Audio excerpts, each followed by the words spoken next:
Okay. Karibuni tena ndani ya One Mic Show. Wanna welcome you back again to the One Mic Show. Na ni furaha kujiunga nanyi wapenzi wasikilizaji, tukiwa tumekuandalia taarifa za kusisimua, muziki ukata viungo na kindumbwe cha siasa au politics ukipenda. We are streaming live on Facebook from Kilimanjaro Studios outside Washington DC, and we are now live on YouTube. So please tell all your YouTube friends to tune in. And please remember to subscribe to both our YouTube and Facebook pages at The One Mic Show.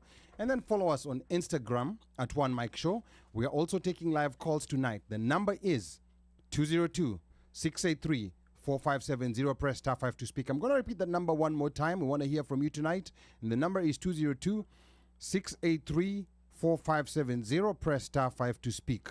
Now on the show tonight, we'll be talking to 𝒏𝒐𝒊𝒏𝒚 and DJ 𝒔𝒑𝒂𝒂 about all things 𝒃𝒓𝒆. This is the hottest rugby and entertainment weekend after LA7s. We'll also hear from Kenya Exiles player Samuel Mutari about his experience on the field and what's going wrong with rugby back home. And later on, we'll shift gears to a more somber note on the tragic killing of Albert Ojwang and the protest raging back home. So start dropping your comments below and tell us what you want to hear from the guests that we have here tonight. Na bila kusahau, tunapokea mziki toka DJ wetu machachari, mleta habari, DJ 𝒉𝒂𝒂𝒂. Na tutadunda kule viwanjani na Mika 𝑤𝑬𝑨𝑑𝑬 namba 7 mgongoni, akituletea habari za michezo. Na moja kwa moja toka Kilimanjaro Studios ni mimi mtangazaji na mwanahabari wenu mpendwa Ali Badawi. Kwetu wananiita mteule na wengine mniite mjukuu wa Masai, because I'm Kenyan by blood, American by design, Masai by choice. Sichagui, sikagui, na sibagui. Karibuni. Sports and more sports in the One Mic Show. All right, asante sana. Now this hour we'll be talking sports and more sports. We'll be talking to Kenya Exiles director 𝒏𝒐𝒊𝒏𝒚 and DJ Sunny Sistuki about what to expect at this year's 𝒃𝒄𝒆, both on the pitch and at the parties. We'll also hear from Exiles player Samuel Mutari and later reflect on the heartbreaking case of Albert Ojwang's death in the hands of police officers in Kenya. Now please drop a comment below and tell us what city you're tuned in from. I can see a couple of people already tuned in here. Namona DJ Sunny Sistuki is tuned in. He's also going to be live on the show. Please let us know. And I can also see Greg Hazlett is tuned in. Please type in and let us know where you're tuned in from. And I'm your host and producer, Ali Badawi. It is Friday the 13th of June. And we are streaming live from Kilimanjaro Studios outside Washington, D.C. Please remember to follow us on social media. We are on Instagram, Facebook, YouTube, and we are on TikTok. And on panel with me tonight is Mr. 𝒍𝒏𝒚. Our sports anchor Mika 𝒍𝒐 will be joining us shortly. Our resident DJ 𝒉𝒂𝒂𝒂 is also in the building, and also not forgetting that our super producer is none other than Mubelo Wabandio. So karibuni sana. We have so much to cover tonight, so we're gonna get started right away. Na watu wa YouTube pia, please let us know what part of the country, what part of the world you are tuned in from, and tell us what you want to hear tonight. Now, tonight we're going to be shifting our attention to the countdown of one of the biggest weekends in the Kenyan diaspora entertainment calendar. This is the 2025 𝒃𝒄𝒆 tournament. It's an event that has grown from a small gathering of rugby lovers into a full-blown cultural phenomenon, blending athleticism, homegrown music, and the untouchable Kenyan spirit. Now, this year's edition promises to be bigger, louder, and bolder than ever before. And tonight, we're giving you the inside scoop, from the tactical setups on the pitch to the DJ lineups off it, from the pride that fuels the Kenya Exile squad to behind the scenes hustle that make it happen. We'll be joined by some powerhouses behind the movement.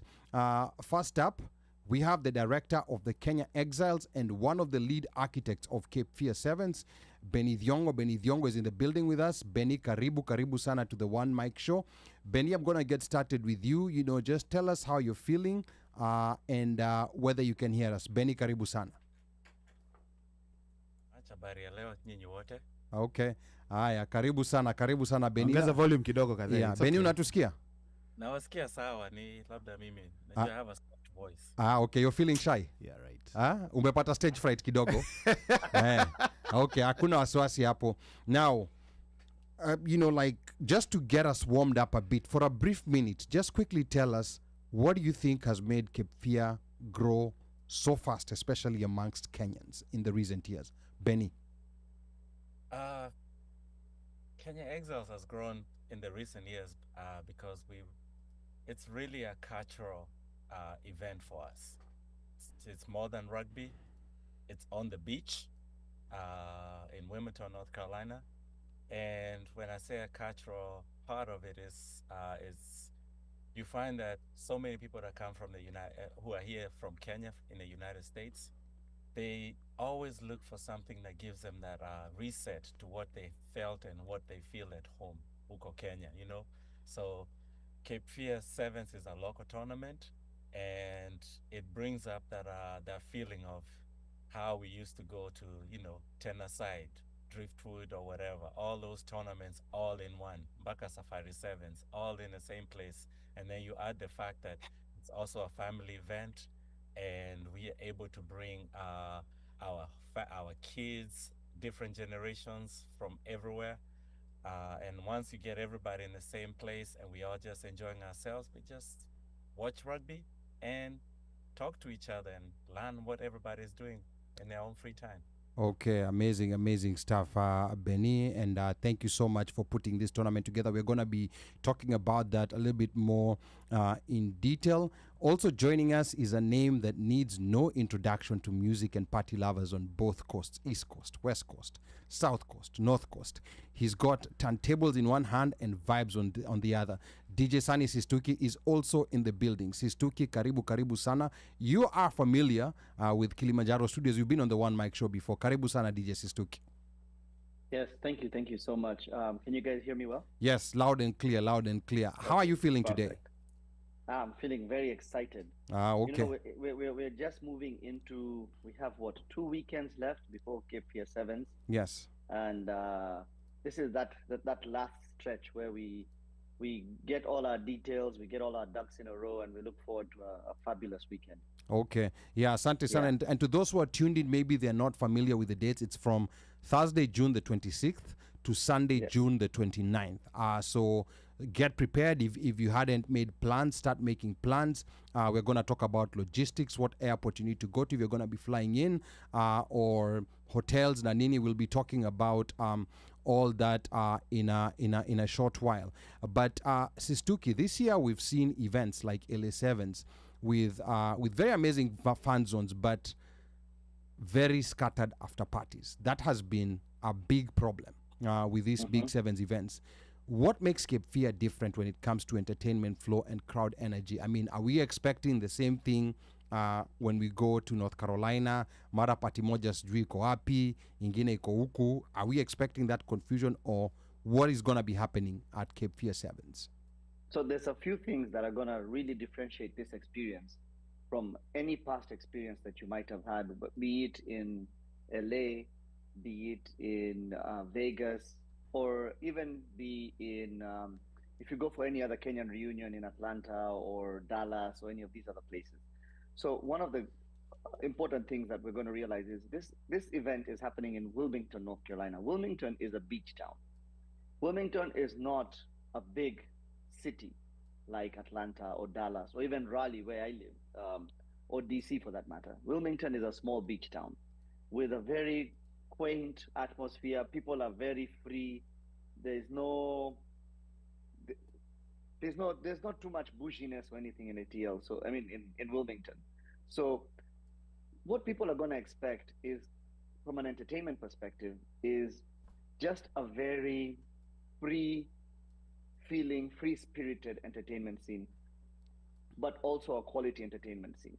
So the entertainment is going to be very well curated. We obviously have some of the best DJs in the industry who are coming to entertain our crowds. But on top of that, you're not going to have there's one thing. Let me step back a little bit. Let me start by saying, in Wilmington, because this is a rugby event, we're also going to be pushing for the other teams, because there's actually 60 teams or more. Am I right, Benny? 60 or more teams that are going to be in this specific tournament. So granted, we have our 2 Kenyan teams, and we're doing most of the promotion on the Kenyan side. We're also going to be encouraging members of the other teams and people who have come to cheer the other teams to join our after parties. Because of this, these are rugby folks. These are rugby fans. They don't like dressing up in fancy clothes. They don't like being in fancy places. So I'm not saying this to deter you from coming. I'm actually saying this to encourage you to encourage you to come, because yes, you can still dress up, you can still show up. The venue we've picked out has a nice rooftop view. The entertainment we've picked out is going to be very well curated and of the highest quality. We'll make sure we have the best sound equipment so that everything sounds great. What people can expect is not having to come and wait for the expensive bottle service, the really expensive drink prices that LA and Vegas have. This is feel-good bars with feel-good vibes in a beach town is basically what it is. So I hope that kind of gives you an idea of how this is. And then there's not going to be 20 events going on. Well, let me not say, there won't be 2 or 3 events going on. We are the primary entertainment providers. We are teamed up with Kenya Exiles. We're teamed up with, and when I say teamed up with Kenya Exiles, it's not at the, me, DJ Sunny Sistuki has put together the entertainment roster and Kenya Exiles is just endorsing us. It's a little further than that.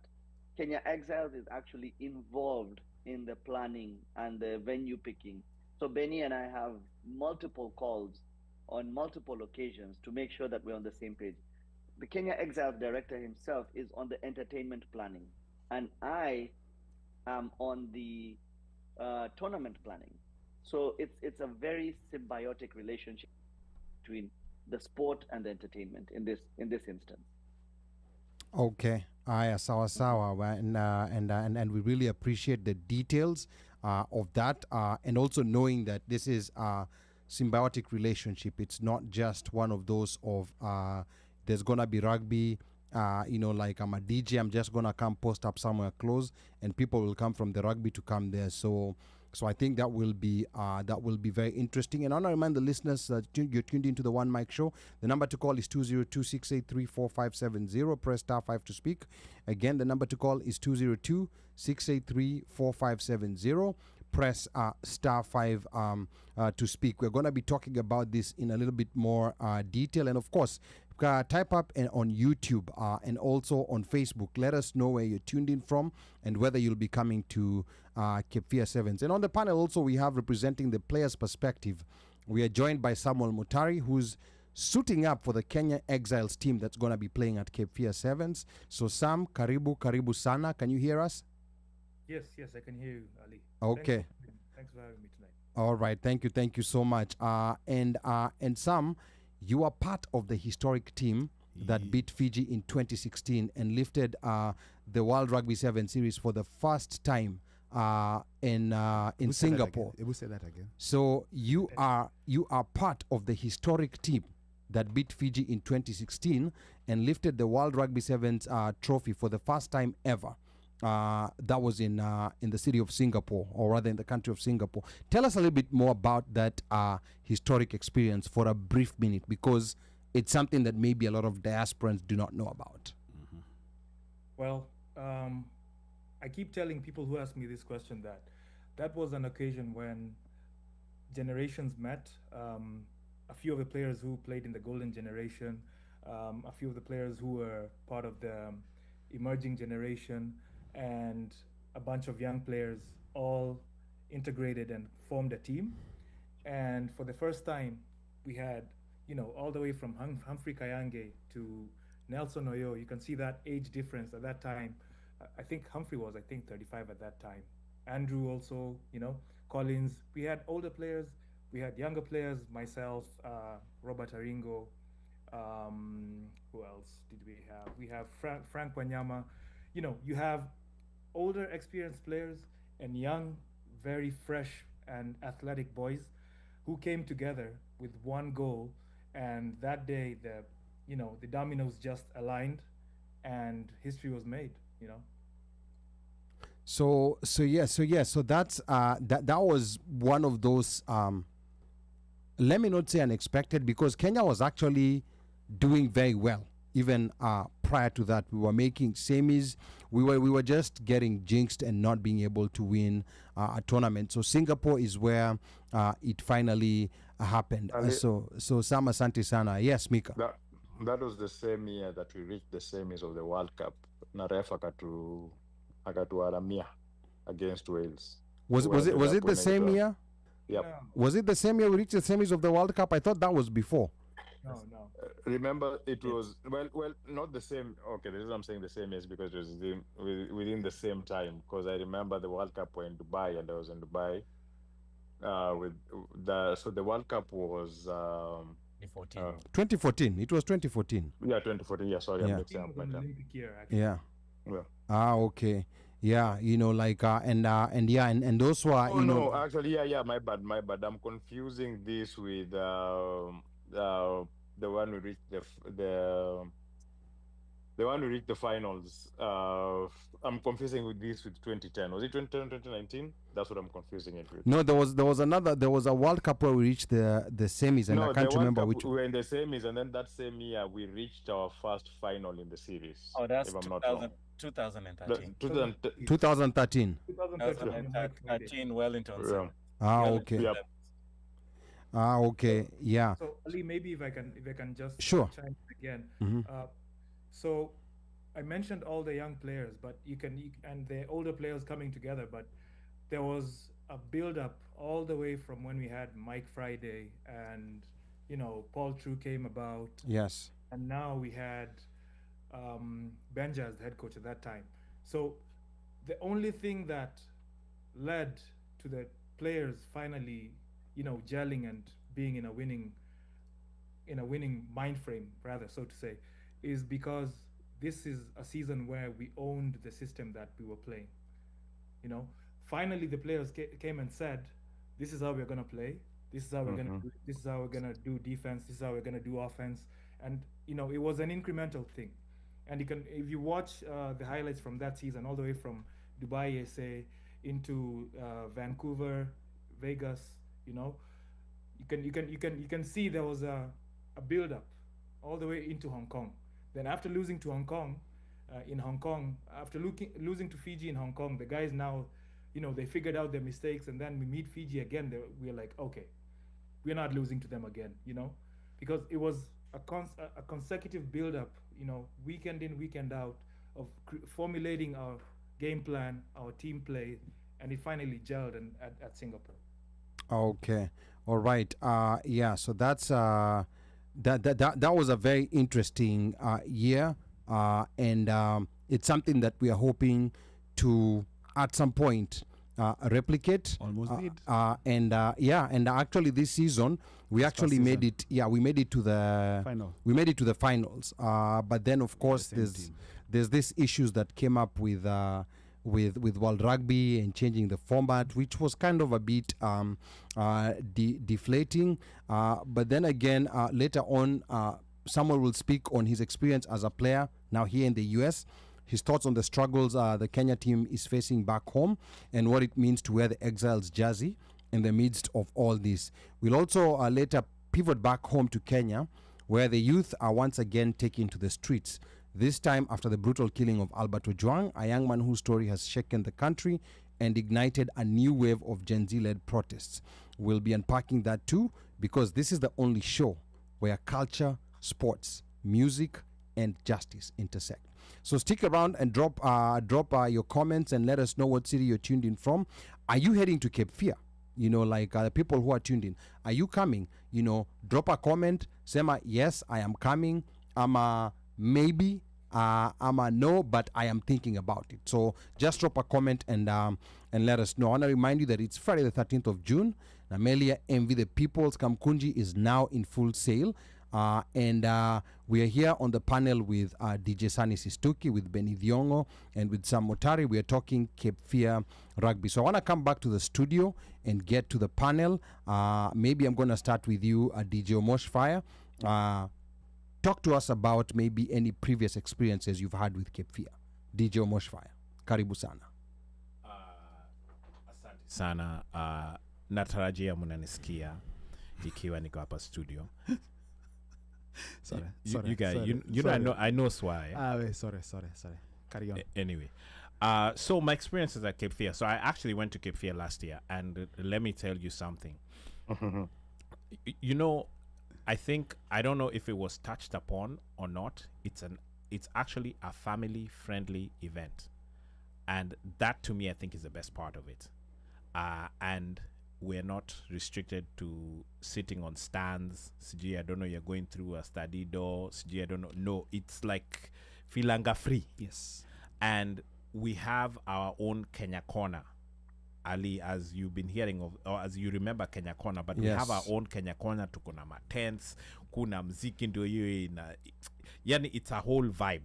You don't even realize that you're actually in a huge tournament that's got what, 50 plus teams. Yes. Because just the vibe on the Kenyan side alone is a plus. But the better part of it is you also get to enjoy the rugby with people who we are always with, who, you know, you are always interacting with. You know, I guess that's called, some of them, weekend only warriors. Yani, you know, a guy like OneMic can suit up and go get his But he's honest 2 minutes. yes, yes. So it's Yani kumbo. Honest 2 minutes.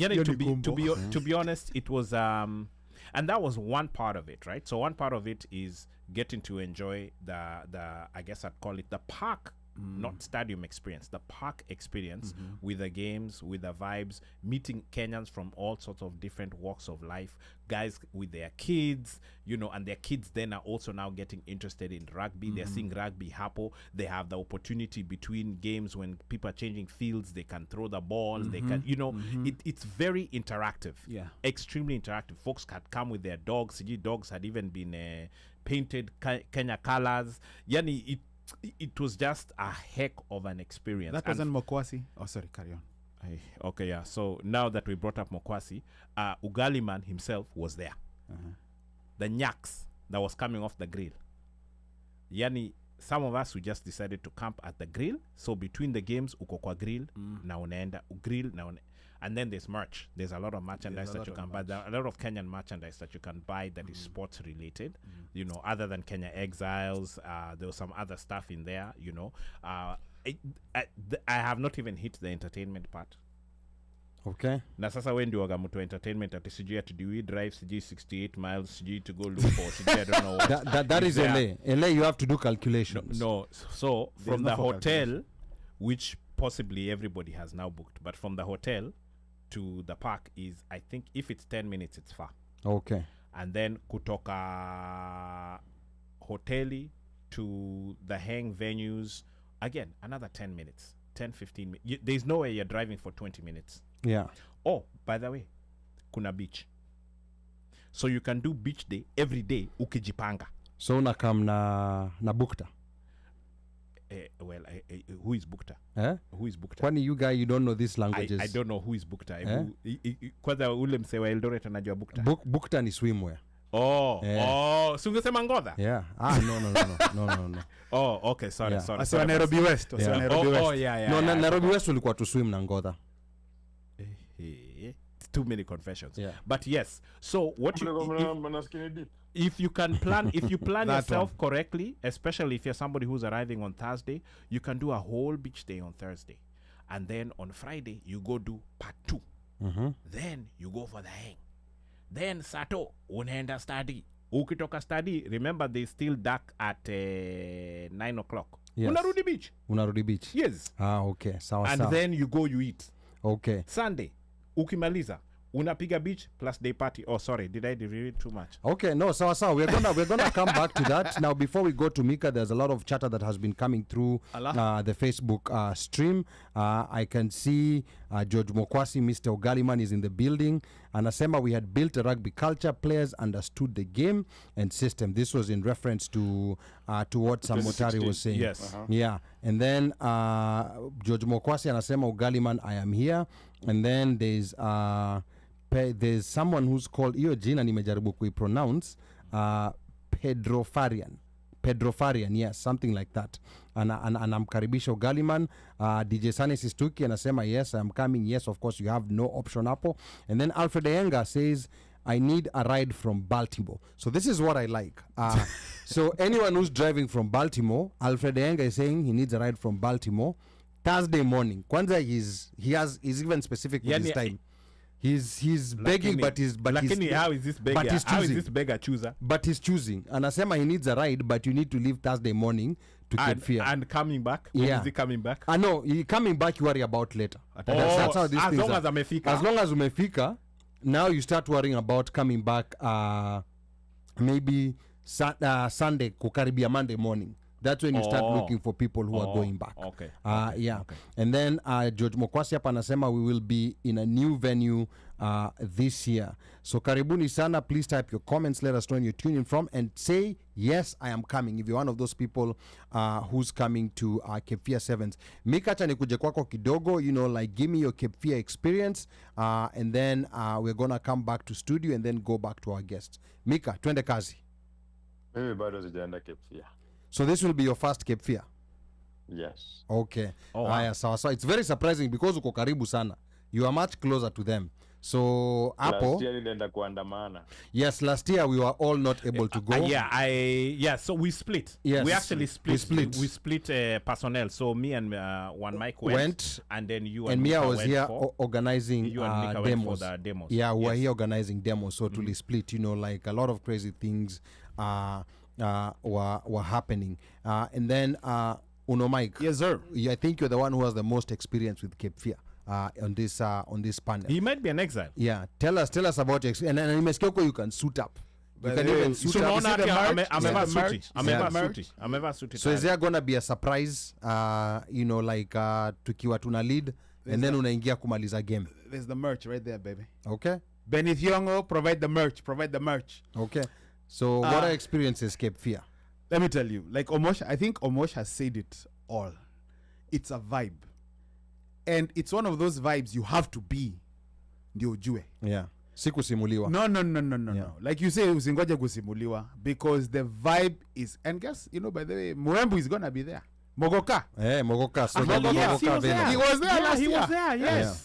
Mogoka. Wow, yeah. Sachit. And Konye. And Konye. Yes. We on his standard. No, but it's not Konye if it goes with the team. But I'm just saying. But I think for me, I think it's the idea now of meeting people like Akina Sam, guys who have played before. Correct. When you hear of Kenya Ones, unasikia Marine, unasikia Misha, unasikia Wagura. You hear names, you're like, okay.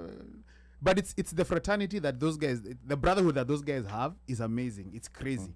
And then, the compilation of the team, it's guys who are former players, like who played international, who maybe some are still or playing. Even high school or whatever, yes. But they're still here. Or club. I can't wait to meet this some guy because yo mwaka tulishinda, we were high. He might give us an autograph. No, what year was that? 2016. Huh? Oh, you're talking about World Rugby. Okay. Rugby RB when we won. Yeah. It was 16. It was 2016. Yeah, It was 16, 2016. yeah, it was 16. Nick Amen. Oh, sorry, I had added 2 years. Sorry.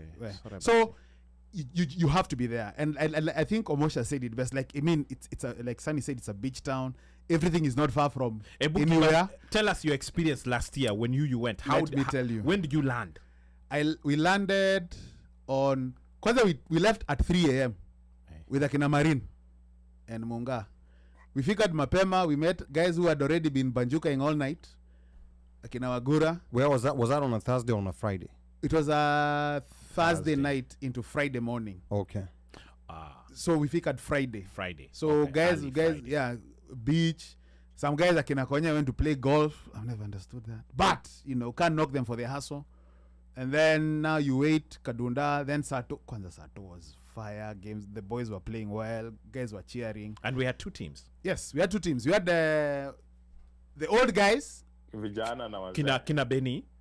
Yeah. Benny played, by the way.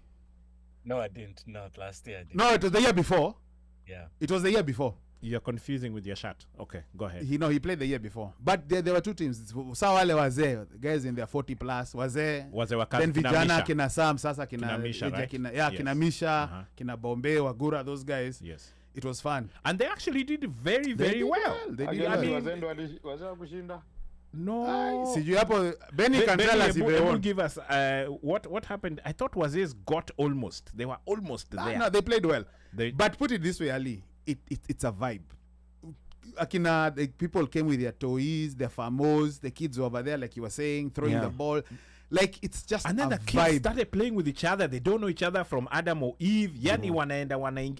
Yeah, it was nice. It was really nice. Musingoje kusimuliwa. Now let's go back to Benny Apa. Benny, about 60 teams. For most people who've attended LA7s, Vega 7s, they know, like even at its peak, the tournament had a max of 16 teams.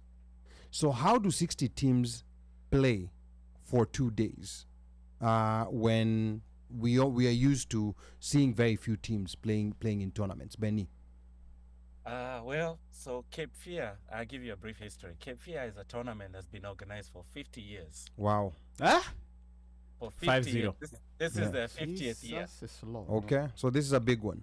This is a big one for them. The club that runs it is called Cape Fear Rugby, and they've been in existence for 51 years. Anyway, so they started this tournament, and it grew to be the best, most competitive tournament in the Eastern Seaboard over the years for club rugby and below. So you have all the clubs from Maine all the way to Miami. All of them used to come to Cape Fear. And the dates used to be 4th of July weekend, but they shifted it a few years back to this weekend that we are on right now. So now that history has ran for so long, and then Kenya Exiles actually started playing there in 2001. Wow, okay. It picked Alafu, so the guys that you guys are calling Wazee, that team is actually called Wazalendo. Nobody likes to be called Wazee. Sorry, Basi. Sorry. Anyway, so the Wazalendos played when they were in their 20s. And, like everything, sports has, every athlete has a shelf life. So Alifika Penyo, they can compete at that elite level. And we didn't attend a few years. Alafu, now we are back. We have a group of young Kenyans who are coming in, who've played from everywhere. They might have played a few games in high school. They might have played a few games in Campo in Nai. They might have played for a club in anywhere in Kenya. So every one of them, once you play rugby, there's usually an itch of wanting to play again. So that's how Cape Fear came about. So now, back to your real question, how do they get 60 people? So we just moved to another venue because they want to accommodate more than 60 teams. Last year they had 60 teams, and you have about 4 to 8 fields playing. You have games going on at the same time, simultaneously on all these games. And you can walk up to any one of them. So what they have is, they have different divisions. You have an elite division where our Vijana team are playing. So they are playing against the best of the best that's from the Southeast, trying to go to Nationals Championship. And then you have the women also have their own championship. Yeah, so you have both men and women. Oh, nice. Yeah, the ladies there, by the way. Okay. The ladies playing, and you have now you also have divisions, both sides. So you have the elite division, then you have like an open division, and then a social division. And that goes for both men and women, depending on how many teams. And every now and then they might have a youth division. And on Fridays, I don't know if they had it last year, but they might have it again this year. They also have military competition. So if you're in the military, you play rugby, on Friday evening, they normally have a little competition of like the Navy plays, Army, Coast Guard plays this one. And it's just a friendly thing for the military and an honor to the military, because I think Wilmington is not so far away from a few military bases. So at the end of it is this year they've moved to a different venue, which is slightly north from where we normally go. It's called, I'm not sure if I can spell it right, but it's called Ncinco or Cinco, NCI something. I'll pull it up in a minute. But that park has more fields, and they just redid it. The city just redid it with a soccer team, so we're expecting it to be much better. They have one field that we might not be able to use it because it's artificial turf. You can play rugby on artificial turf in the middle of summer. Temperatures are too high. Yeah. So that's how they're able to get 60 plus teams going, because you have all these things happening simultaneously. And then the best part about this tournament is they don't run the games all the way to like 9-10 o'clock at night. By 3 p.m. 4 p.m. done. Games are done. The games are done for the day, so you have time to go to the beach. and enjoy yourself. And what time do they start in the morning? Around 9. Wow. Okay. 9, 10 in the morning. So by 9, 10 in the morning, if you're ready, depending on how fast there is only pool play. So all the pool games for every division are played on that day. So you have 12 teams mostly it's like 12 teams by each pool, and then they max out. And then after that, the next day is knockout. So depending on how you perform on Saturday, on Sunday, you'll be told if you're going to be playing at 10, the first match. Which is a problem. Yeah. Which is a problem when it comes to Wazalendo. Yeah. Tutaenda Dunda, alafu Wazalendo tutasema sasa game yetu kwa sababu we lost every game yesterday. We are the first ones to play. Wacha ikae. We pull our senior citizen card. Oh, okay. So that's how it goes. And then the better games are late. And then at the end of the tournament, by the evening, depending on how you win, you continue on until the end of the tournament around 3 o'clock. Okay. All right. Yeah. And now is there a schedule, of when the Kenyan teams will be playing, or do we expect to get that on that day when we arrive? So schedule in most of the local rugby tournaments do not come out until the week of Okay. tournament. So the week off, we will be spreading this. We will share the schedule. We have on our Instagram and all our other channels, so everybody can be able to go on there and see what time. And then we'll obviously tell everybody what time we play. We'll curate our times for play for the first day and share all that. But we'll also put the full schedule, because what happens is everybody is coming from all over the country. So if there's a team that you've ever been affiliated with and they are there, guess what? You'll go and watch them. Yeah. So that's pretty much how they're able to get everything in a nutshell. And I will definitely share the schedule the week off. Okay. And by the way, once the games are over, I'm naenda beach. Sani anakunyanga na speaker yake. Wapi Beach? Eh. He has a beach speaker. Utajua ujui. Hala. Carry on. Okay. Haya, sawa sawa. Na hapa Lauren Kagwe anasema nyinyi ni wazae basi lol, but anasema keep up the good work, Kepfia tuko nyuma yenu. Lauren, tell us whether you're coming. We want to know if there are people from outside the East Coast who are going to be coming. So please type in and tell us, yes, I am coming. Now, going back to Sistuki, just maybe give us a background of your involvement with Kepfia. And you mentioned that you are working together with Kenya Exiles to put the entertainment roster and program to curate it together. Tell us a bit about that, because what we're kind of used to during rugby is an entertainment side that sometimes, and I'm not saying in a bad way, that sometimes not even interested in the rugby. They just know that people are going to be coming and they will organize on their own whatever they'll have to have the people who are coming from the games to the tournament. So what is different with what Sistuki is doing with Kenya Exiles? Sure. So first off, let me piggyback a little bit on what Benny said. The park where the rugby is happening is Encino, Ncino. It was a park that was in Wilmington that has been freshly renovated, freshly redone. There are 11 fields on this particular park, full-size fields. So that's how, again, all these teams will be participating simultaneously. Now, let me go back and give you guys a little bit of history on my involvement with Cape Fear. I DJ'd Cape Fear's after parties for the very first time back in 2004 and 2005. Wow. Haya, hujama ni mzee. Jesu. You were already a DJ in 2004, 2005. Na alikuwa amebeba nini Santuri. Okay. Yeah. So back then there was a group of people from Raleigh, because Cape Fear in Wilmington is a 2-hour drive from Raleigh. And there was a group of people, Kenyans, who got wind of this rugby tournament, rented a hall, asked me to DJ it. And it was just one of those Kenyan hanyes. The hall didn't have any restrictions, so the bash went all the way till 5 in the morning. I drove down there with my speakers and sound system and everything, and I was the only DJ. It wasn't those days of you have 3 or 4 DJs. So I would DJ from 10 p.m. to 6 a.m. Wow. On Friday and Saturday. And this hall was behind a hotel, and everyone would book rooms in that hotel. And when we get done at 6 a.m., we would actually, people would gather in people's rooms in that hotel. Come and leave your story. To be continued. Yeah, this was like, and continue, having a sherehe, whatever.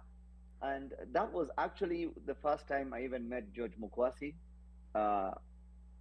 That's the first time I bumped into Andy, rest in peace. Yes, I yes. remember Andy, he worked at the Embassy. Kenyan embassy. Yes. And that's when I really became familiar with a lot of these guys in the rugby scene. Growing up, the only thing I knew about rugby was parties. I never went to games. I used to go to Nakuru for the sevens and whatnot, but I just used to go for the parties. I never went for the actual sport. Growing up, I only played soccer. But long story short, 2004, 2005, these guys would throw these parties. And then they stopped throwing these parties, I think up to 2006. And then there was a lull. I think Kenya Exiles still played. The guys stopped doing the parties, so they didn't book me. So sometime around 2008, 2009, I decided, let me take this into my own hands and throw this party myself. And so I would do my promo. I rented the hall. I bought all the alcohol because those halls needed, didn't have there wasn't a club. It was a hall, so you're selling your own alcohol. I bought all the alcohol. I got the alcohol permit. I got some other friends to help out, and very quickly realized that I was not very well prepared for something like that back in 08. So 08, 09, I tried this for 2 years to do it myself, and every year I lost a substantial amount of money. Now, we got a good amount of people to show up, mostly from our locale in North Carolina. We didn't really have this big push for people coming from other states or anything like that. And we were renting the same hall, which no longer exists today, by the way. But buying all this alcohol, hiring your friends to bartend, who are probably consuming more than they're bartending. Almost fine. Just all these inadequacies that help us realize where we were inefficient. And so for 2 years in a row, I lost a significant amount of my own funds trying to make this happen. And it disheartened me, and I stopped. Well, Cape Fear obviously kept going on. Kenya Exiles, as you heard from Benny, had a small break in there when the players, where the age groups kind of had to transition. And so we're in 2025. So I'd say just before COVID, there was another group of people out of Raleigh that tried to do these events. Kenya Exiles tried to work with them, but there was a level of there was a level of what to expect. Sintofahamu. And also there was this the symbiosis between Kenya Exiles and entertainment didn't exist, right? So Kenya Exiles would make a suggestion. I'd say, for example, we have these rugby players from other teams that want to come. Can we come up with a way to accommodate them? And entertainment would say, we are doing our entertainment. You know what I mean? So there would be things like that. And not to say the entertainment was bad, but there was just a lack of that connection. Accommodation. Now, and then I don't think they really focused on making sure that the curation was up to par in terms of making sure there's a set times for certain DJs to play, stuff like that. And then there was also a disconnect between the DJs that would play at the pitch and the DJs that played for the after parties. It wasn't the same group. So then come last year, actually right after COVID, I've been meaning to jump back into this Cape Fear because I think I got taught a lot of lessons since between 2008 and 2021 on how to manage events and how to run events and how to make them successful and what people actually want. So at that point, I've been wanting to jump in back into Cape Fear, but I was wanting to do it the right way. So I didn't just do it like I did before, where I just drove there, found a hall, made a flyer. It wasn't just that. It was deeper than that. It was really understanding the tournament, understanding our teams in the tournament. And that's where I got connected with Benny. And had multiple conversations with Benny. I had multiple conversations with DJ Shinsky, because him and I have worked together a lot on different things. And then last year we decided, you know what, we've got some ducks in a row. We've got the team on our side. Let's go for it. I had a very tough time finding venues last year. Anyone who's done entertainment in other cities knows that flying into another city or driving to another city, talking to different venues. Now, like I said earlier, Wilmington is a very small town. The entertainment district is in downtown on like 2-3 blocks. Yeah.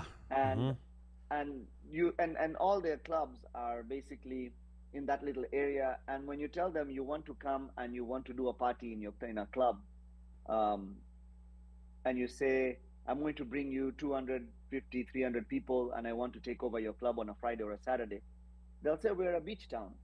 Our summers are busy. We're already getting 300-400 people in our club on a Saturday. Wow.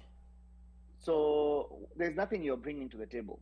And then we don't charge a cover. You want to come and charge a cover, you're going to alienate our crowd. Wow. Okay. And so I probably talked to 15 to 20 clubs. I made multiple trips down to Wilmington, and I kept hitting brick walls. Finally, we got some venues aligned with us. Actually, for a Saturday party last year, we used a wedding venue that allowed us to go till 2 a.m. by paying them extra. Okay. Yeah. Was that the hall? Yeah, Yes. remember that Yeah, place? yeah, that Yes. place. But Yeah. we outfitted with lighting. And Yes. No, Yeah. I remember that That one. sound Yes. system. Yeah. And we had the full bar set up and everything. But at the end of the day, we went through but in doing that and seeing what we were able to deliver this year, the venues actually wanted us. So we've decided to simplify matters this year. Instead of doing multiple venues for each day, because we have a lot of out-of-towners, we're using one venue for Friday, Saturday, and Sunday. It's a rooftop. It has the good view of the waterfront that's around Wilmington downtown. It's in downtown Wilmington. And the venue is a good venue that's excited to partner with us with a big bar. And our goal is to make sure that customers and patrons that come for this, number one, not just get a good selection of music and good entertainment, but also get good service. And we feel like partnering with this venue is allowing us to do that. The other issue that you find yourself running into is traffic. When you go to LA or you go to Las Vegas, and distance. Yes. Like Omar said, everything is 10 minutes away. If you decide to get an Airbnb at the beach, Wilmington downtown, which the closest beach is Wrightsville Beach, Wilmington downtown is a 15-minute drive. If you get a hotel, most probably going to get it in Wilmington downtown. The hanyes are going to be like a 5-minute distance from the hotels. The park is a 10-minute drive where the games are being held. Now, as Omar said, this is going to be a family-friendly event. So this is another thing that's really distinguishing us from most other Kenyan reunions. We are encouraging 3 generations to attend this, or more, if they exist, if they're there. In other words, you come with your parents and your kids. Wow. You know? Or with your kids, Airbnb. or with your kids and grandkids. And grandkids. Yes, yes, that's why I said Okay. if you have. Yeah. Sasa Yeah. unaingia 4th generation. Omosh. Yes. Uko sorted. Yeah. So if you do that, Benny, you know, the Benny. idea is do that. Yeah. The rugby is family friendly. It's also free to attend. So it's not like LA or Vegas where you have to buy a ticket to go to Oh, the so there's no ticket kwenda kuwatch There's game. no ticket No. for the rugby. You had already packed for No, 2-day pass. No, I had promised people that I'm gonna get them tickets to the games. There's tickets. Eh? There's tickets to be given. People. Tickets No, are to the going games, to the games. Con Oh, man. to the Yeah, games. yeah, Well, I'd now promised just- people. It's okay. Yeah. That's halal. You can fulfill your Eh? promise. That's not We halal. can print some tickets for you. Itasema free. Eh? Oh, lolo. Ah, Wow, okay. Wow. And then the what was I was talking about the rugby. The rugby is free, and we're looking for multiple generations to do this. So when you come to the rugby, there's a whole Kenyan corner. So you'll just now when you come to rugby, bring your tents, bring your folding chairs, bring your coolers. It's not like LA where there's a security guard checking everything. Bring your cooler, bring your 6-pack of beer. If ni maji unakunywa, leta maji. Kama ni chai utakunywa, leta chai. Bring your thermos. Hata mandazi. Hata mandazi beba. Ona madavi na dhaabudha. Okay, na mandazi nipatie moja. Right. Yeah. So you come there and then you sit there and you just join in with, you'll see in the past we've seen 15, 20, 25 tents that all belong to Kenyans. A whole section of the park is just Kenyan. Yes. You have Ugali man over there with his grill. You have DJs playing outside under one of the tents. In a Yahoo. So Yahoo edits from DMV is there, he's playing out there. We're providing a sound system for the pitch and everything. And now, the guy who had a big lip, what is his name? The DJ who hit somebody had a big lip. What is that? Brayo? Tuache vita kando. I no, si vita. Brayo, sinione. Sorry, Brayo. Sorry. Yeah, but hata Githeri, someone in the comments said Githeri. Pia Githeri later. You're there, Modokoi. Yes, we are there. Now today, this time around, we want the tents to be even bigger. So a whole section of the park belongs to the Kenyans. Music is playing, Nyama Choma is chomaing, people are eating, people are talking, kids are running around having a good time. And then we have our schedule of when our teams are playing. So when our team plays, 2-3 people stay back and watch everyone's belongings. Everyone goes to the field where the team is playing and we cheer. It's very interesting, Ali. It's interesting. Wow. Yeah. Utabambika. Yeah, the good thing with sevens, the games are short. Yes. You go, you cheer your team, you make noise for them, you come back to your Kenyan corner. Na pia ukitaka unaingia kaa saba.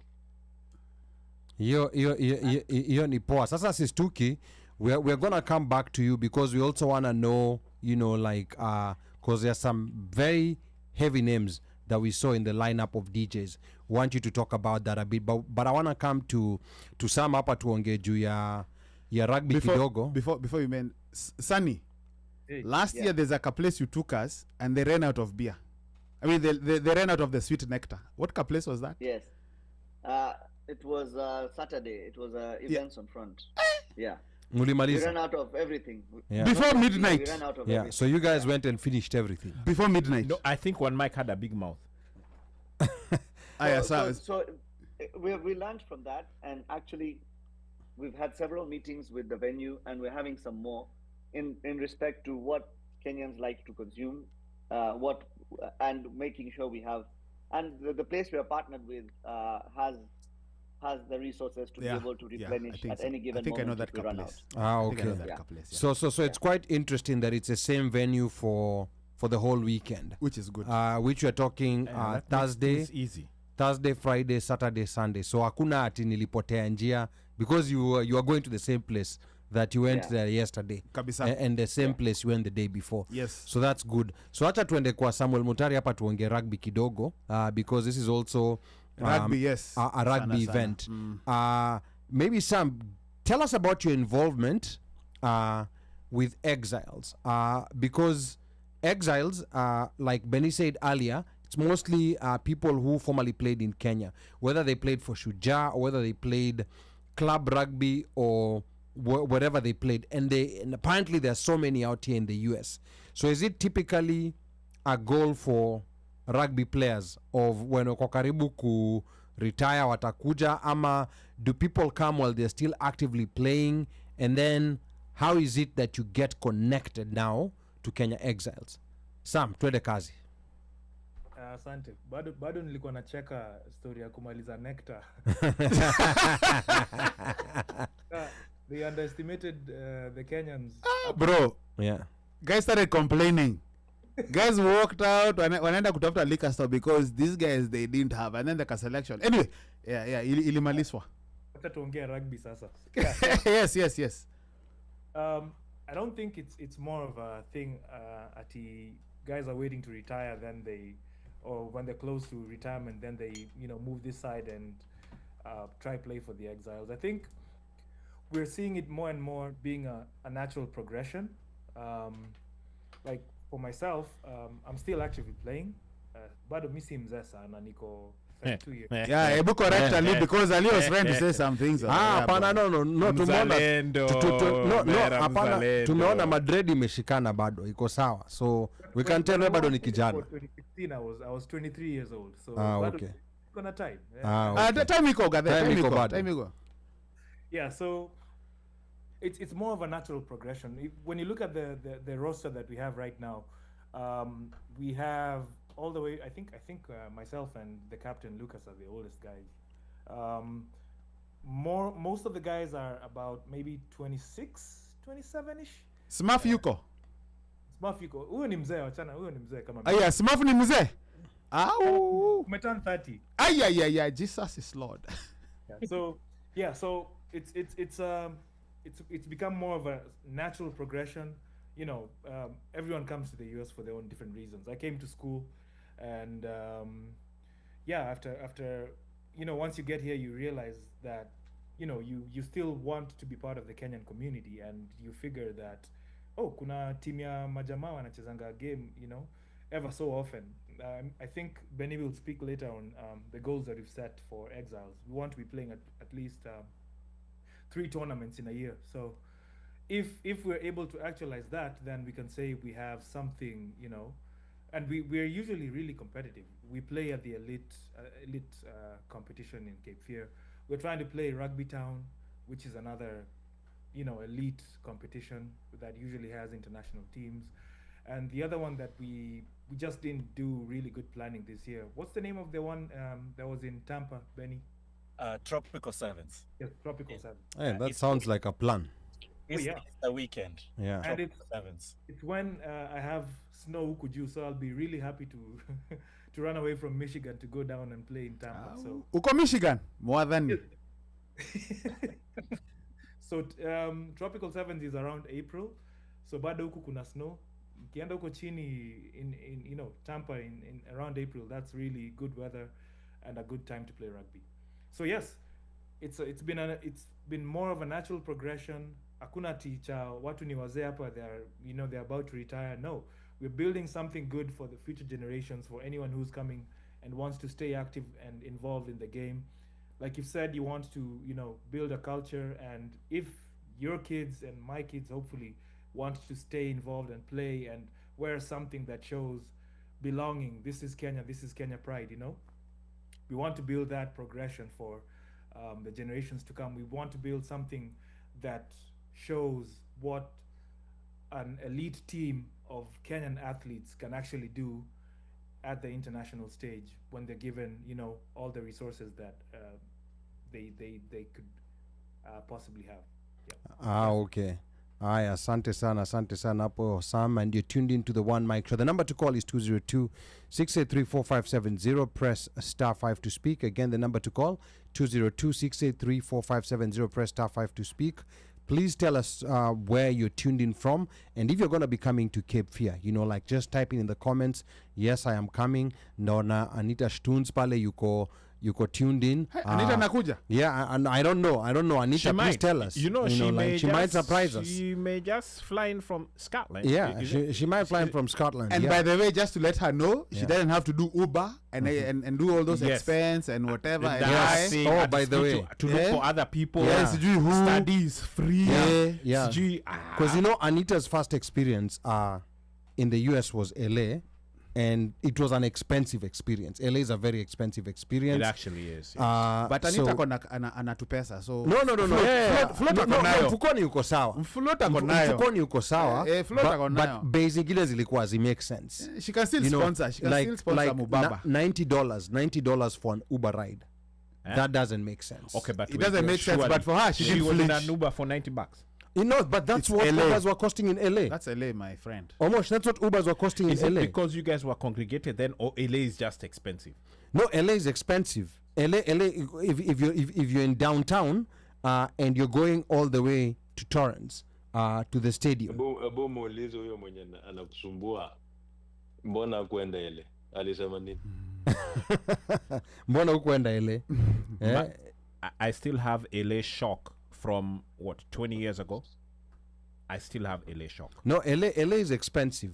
LA is a very expensive city. LA is expensive. Yeah, and that's why Kina Stoons, they need to come to North Carolina. Yeah. That's a whole different American experience. Actually, if her first trip was to come to Cape Fear, yeah, hey, angekuwa na chant. Yes. No. Ali, yeah. On the question that you asked Sam, and I think Benin and Sam, you can chime in here if I'm wrong about it. The thing is, like vile Sam alisema kila mtu kuja states for their own reasons, right? Then when you came here, you've been playing, or you played kitambo, whatever level you played. You come here, you meet somebody who knows you, who you knew through playing, and if you've ever been to a position, a situation where you'll find 2 or 3 former players who played together, played against each other, or just know of each other, sikia stories out. There's usually just nostalgic conversation about unakumbuka tona fulani like yeah, but so with that guys, bringing back the memories, and when you find such conversation, then people tell you, oh, by the way, kuna nani huyu pia yuko area yuko, and that a small community started growing. If you've been to that, if you've noticed that Kenya Exiles rugby group in the past few years, I've seen guys who I've not spoken to in years. I don't know, like kitambo, like people even I didn't know are here, wako huku states, unaona. And that's because somebody spoke to somebody, and they're in that, and that community is continue growing. So that is what is attracting people who were in the game before to go back there, because vile Beni alisema akianza show, if you ever went to Kabeberi, Thames, Driftwoods, Christie, if you ever went for those tournaments, each of them had its own unique vibe to it. And Right, yeah. if you can be able to bring the vibe of all these different tournaments together here and have that same thing here, it takes away of that being Nikombali na home, especially for those people who can go back home. That's true, Mika. And if I can chime in, the reality is how I got to know about Kenya Exiles and Cape Fear is one of the guys we played, the guys who was here before me sent me a message, Eric Ombasa, kaniambia, hey, there's a tournament we're organizing in North Carolina. Do you want to come down? I'm like, wait, what? A tournament? Then, okay, yes. Who will be there? And he tells me, Smurf is here. I'm here, Tito's here. And I'm like, oh, wow. Those are, my age mates, my buddies that I've played with, in Kenya. So, and that just, it gives you that feel, oh, wait, I have a chance to relive, my playing days in a different environment with people who know exactly what I'll do on the field. There's nothing that's as good as that feeling, when you're playing together with someone unajua nitakimbia hivi na atajua nini nataka kufanya, Okay. Let me Even adding, I'm going to add a little bit. The other part of this is also, for the first time you're playing and you're talking Swahili again in the game. True. People forget, because you come in America, somebody say, pass left, deep left, nini, alafu in Kenyan terms, mtu anakutukana, we niaje uleti hiyo ball hivi. Tuma sahi, mapema. That actually reminds me when I came to the States, I was training with what's the name of this Baltimore team? And Old at Gods. that particular time, me, I'm old. I'm old, so I'm training with the old guys. And then Wams, Wams, the one who went to Towson. Wams was playing was like their main star, the main player. So I could see how akirusha pass mtu ahate anakas na Kiswahili like and you could see like if only he had somebody who anaweza mwambia buda kula gap ndiko gap chukua gap Yeah. like kuna zile unaambia mse sudo like nikisema sudo right Sam anajua ni nini namwambia nikwambia kule hiyo gap so si hiyo gap ndio hiyo anajua exactly nataka kimbia wapi anajua like there's that chemistry. But ukicheza na mlani mwenye akujui ajui style yako ajui terms zako wewe unafikiria sasa huyu tena hii before translate hiyo sudo kwa kizungu alafu uitoe umeshatakuliwa. You know one thing, you know, like, yeah, unajua one thing, even after living in the US for so many years, you get to realize that unachoka kuongea English. You know, like you speak the whole day at work. Me, I feel bad for people who have to again go speak it at home, because mchana mzima umeongea Kiswahili and then sasa, you know, like, I mean mchana mzima umeongea English kazini, tena ile English you can't even speak English. Wajua there's Kenglish. Yeah, so you can't speak English at work. You have to speak the English that they will understand. And sometimes at work you'll find yourself saying something, you'll catch yourself saying something in Swa. Yes, like Kerea. Yeah. A lot of times I always but then, you know, just coming back to rugby, it's very interesting how this transition has happened, because rugby used to be a very elite sport in Kenya. It used to be concentrated around Nairobi, and it used to be among certain schools. Yes. So I was even, you know, like that YouTube rugby show from Kenya, naitwaje? The Rogue, is it called Rogue Rugby? Rogue Rugby. Rogue Rugby TV. You know, like it's a very interesting show. It is on point. But then, you know, like the most surprising thing, you know, like just going back to how the rugby crowd in Kenya used to be. Ilikuwa ni, you know, like ex-Saints, ex-Changerians, ex-Pacherians, you know, kulikuwa na Ngoso ilikuwa imenini hapo pia. There was a lot of English. And there was English amongst those guys. Yes, there was a lot of English, but I like to see the way the game has transitioned Kabisa. To a point where now, I mean, it's very, but you know, I know the younger people may not understand this.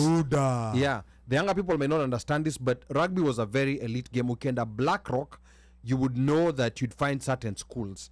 Ukenda Blackrock now, it's a very different environment than what Blackrock used to be, like maybe in the late 90s, in the early 2000s. It's a very different environment, which I think is a good thing and has done great things for the game. There was a time when players from Western and Nyanza used to be looked at a certain type of way, even when joining, you know, like hizi Nairobi clubs kama Impala. You mean kina Beni? Kina Impala and maybe Beni can talk a bit about this. This has really changed. Yeah.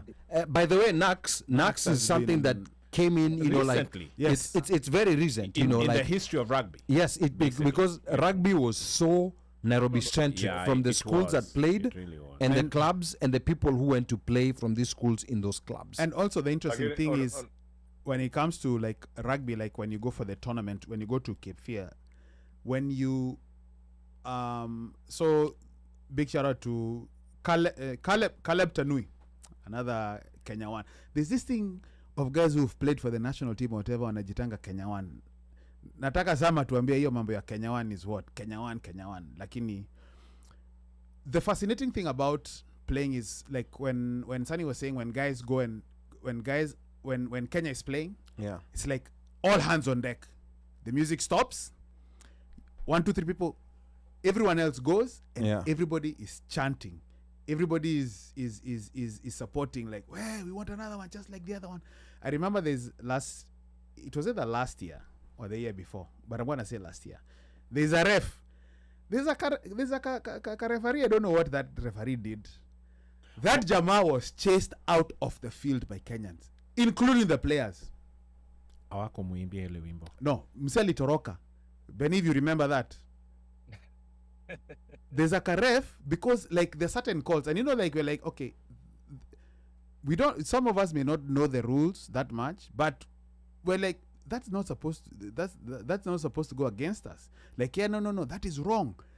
And these are players, like even there was a Lendo guys over there, they're calling out because these are guys who have played. So they know the rules, they know the law, they know what, and they're calling out. And this Karef, Kamuzunye, I don't know, it was just, and you can see the passion with which guys are like, no, we mse akwenda, mse alikimbia, alitoka nduki. Now, interesting. Now, Benny, at Cape Fear, is there, because like in the typical, LA7s, Vega 7s, we know that Kenya usually has a very big contingent. Is there any other team at Cape Fear that has also a big crowd to support? Ama it's a Kenyans who dominate that space?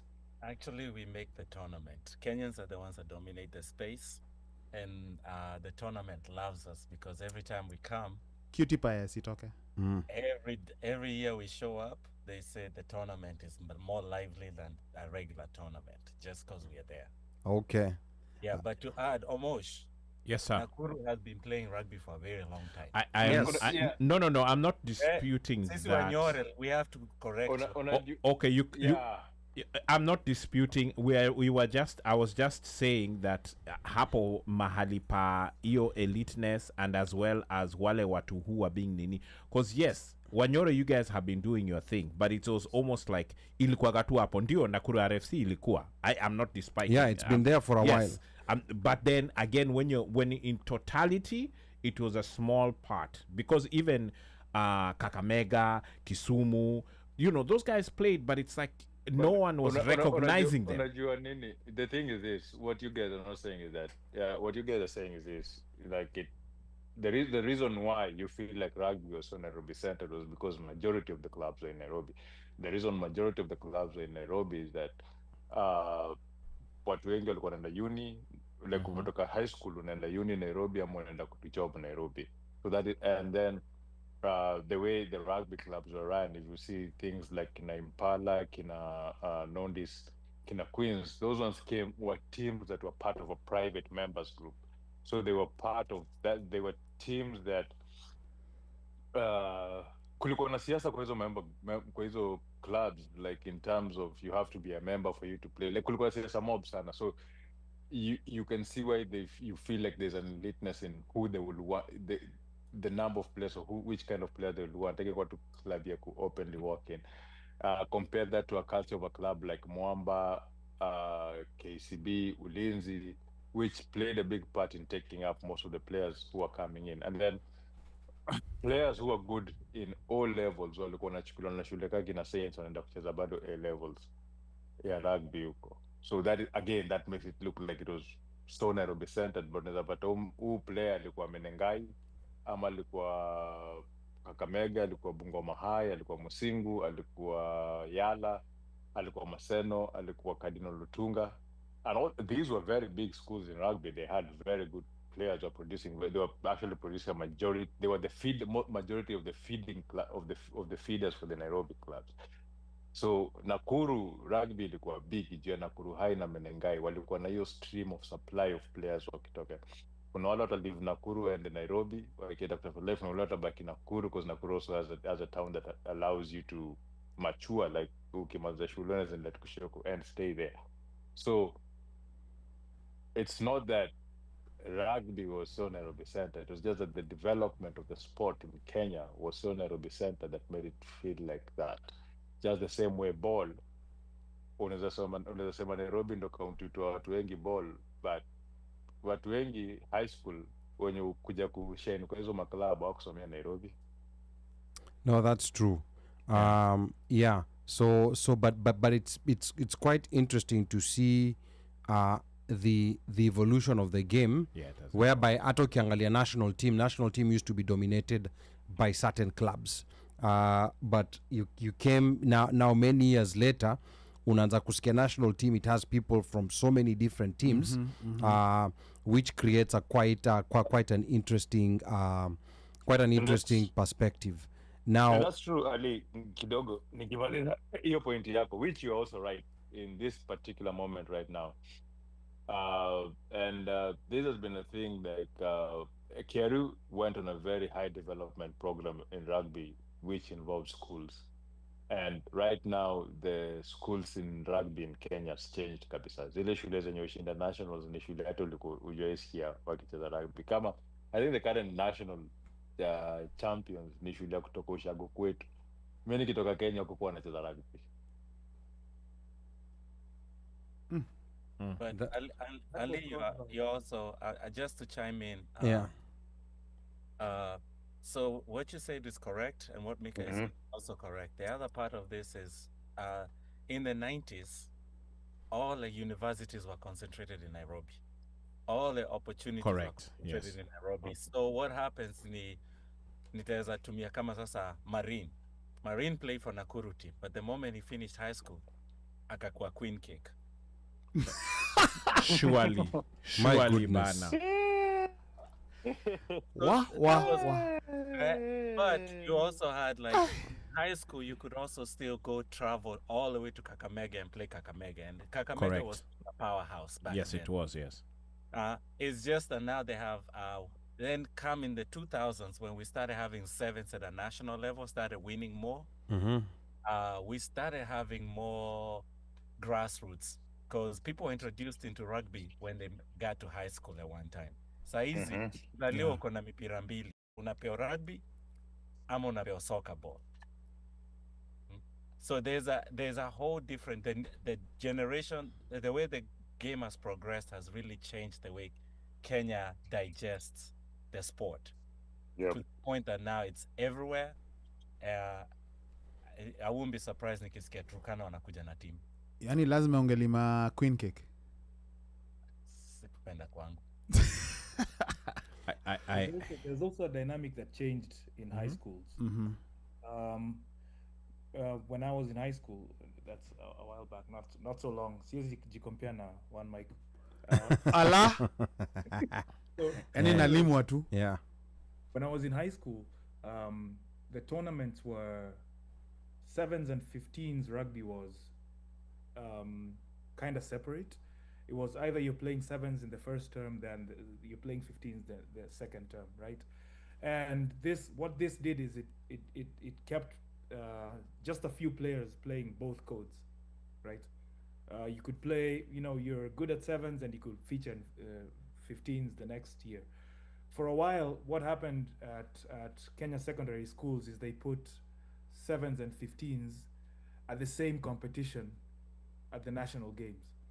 So it's really hard for one school to dominate because you have to choose if you're going to play 7s or play 15.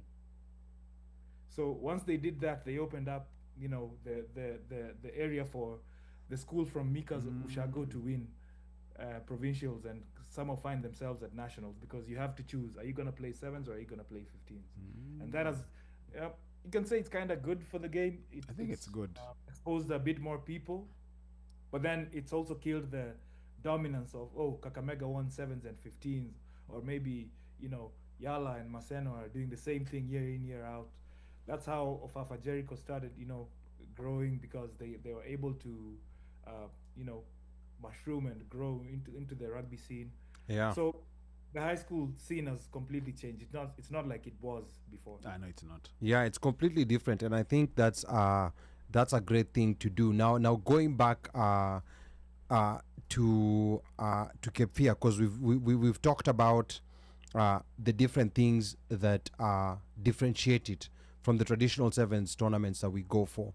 Now, there's been a big issue, Benny, when it comes to 𝒉𝒂𝒂𝒏 merchandise. And then this time in LA, there was an issue with the Kenyan food. I don't know whether you got window. It was very difficult to get the Kenyan food. I left the stadium without tasting any Kenyan food. I was eating kukuko from Fijians. I was eating from Canadians, Samoans, because it was just not possible to get through that Kenyan line. So how's the setup there as far as vending is concerned? Chakula na merchandise, Benny. So we work directly with the organizers, Cape Fear Rugby, organizing the ones throwing the tournament. And what they do is they allow us to be vendors at the tournament.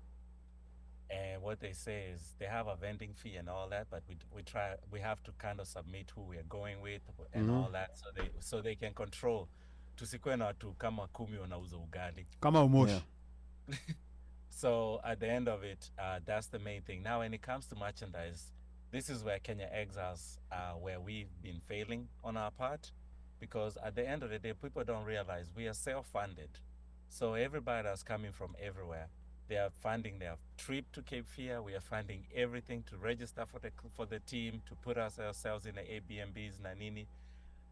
We are just a self-funded community club that we cannot really throw money at everything to just fulfill everything. But we are growing and we are learning our mistakes, and moving forward, actually now we are attracting sponsorships who are helping us start buying merchandise, because they've realized how much of a fan base we have. So they want to see that, because you see kama vile OneMic leo ameng'ara.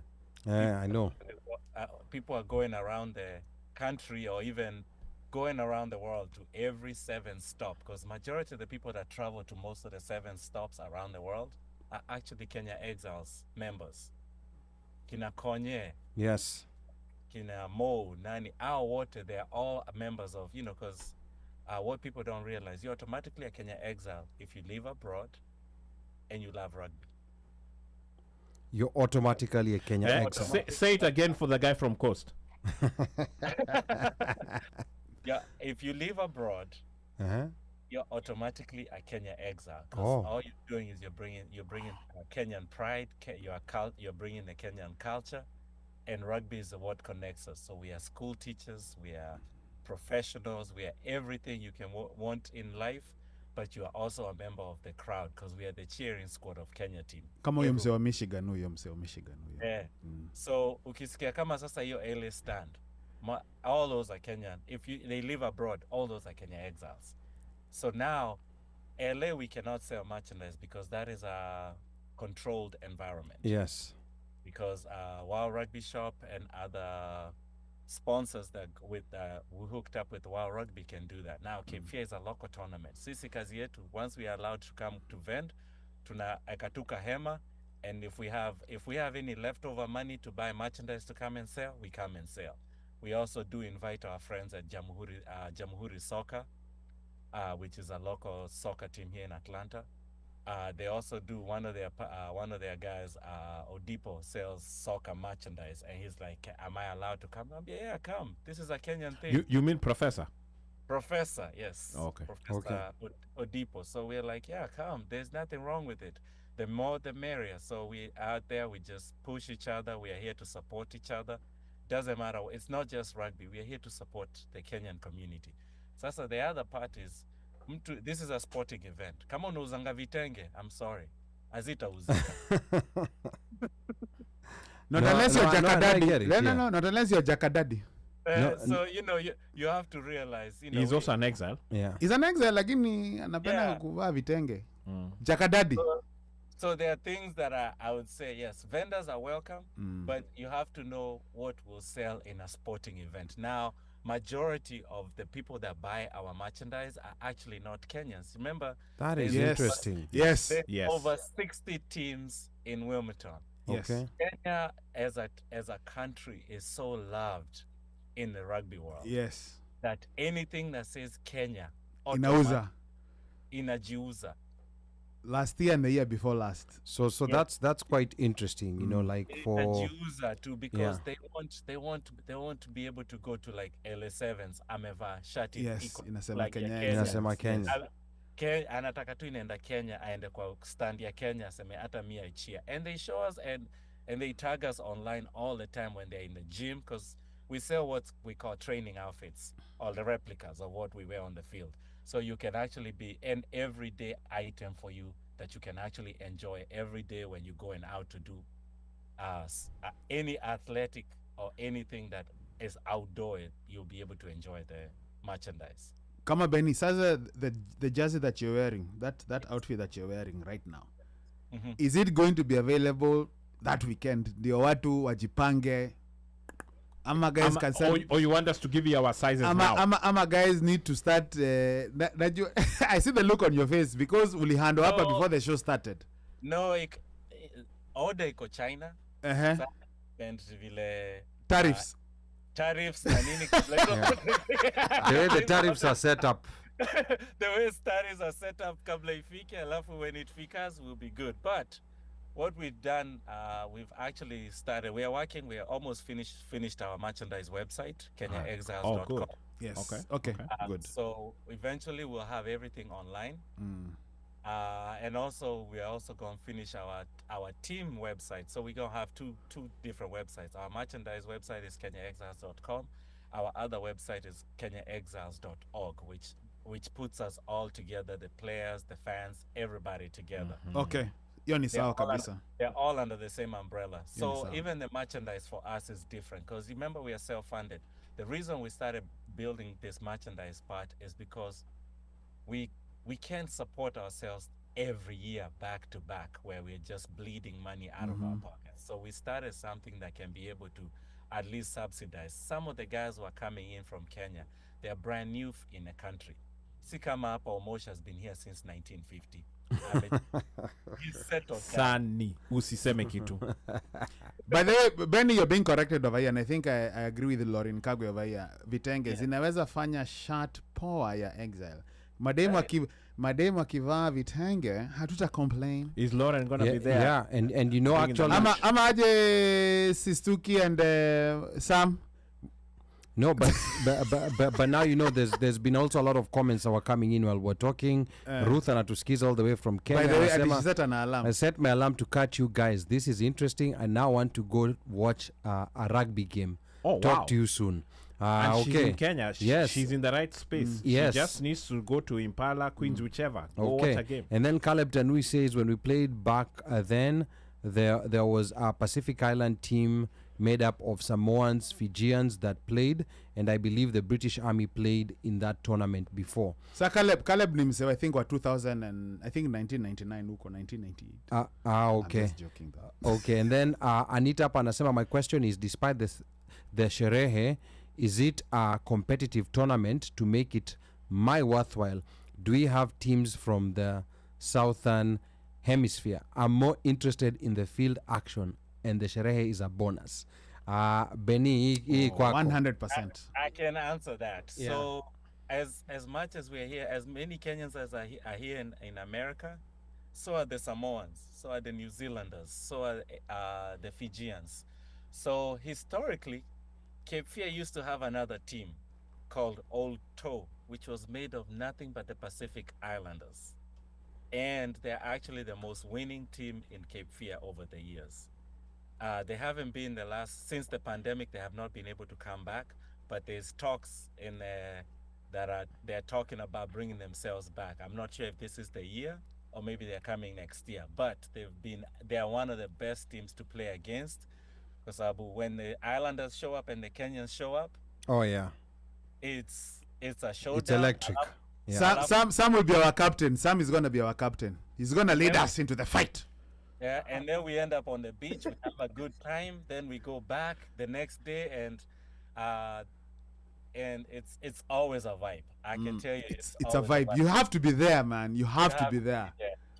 You have to be there. Okay. So yes, Southern, they are well represented. Their diaspora is well represented here in the U.S., and they do have a lot of people that come to the games. Okay. Yeah, Napa people are already placing their orders for merchandise. Namona Fab anasema nataka XL.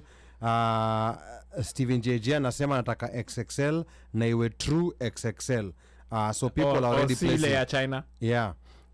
So people. Your website make order huko. Yeah, so people are already making their orders here. Some wanna come back to Sistuki, back to the sherehe. We saw a very heavy lineup of DJs, of entertainers. Na tumeona pia on that flyer pia kulikuwa na ladies hapo pia.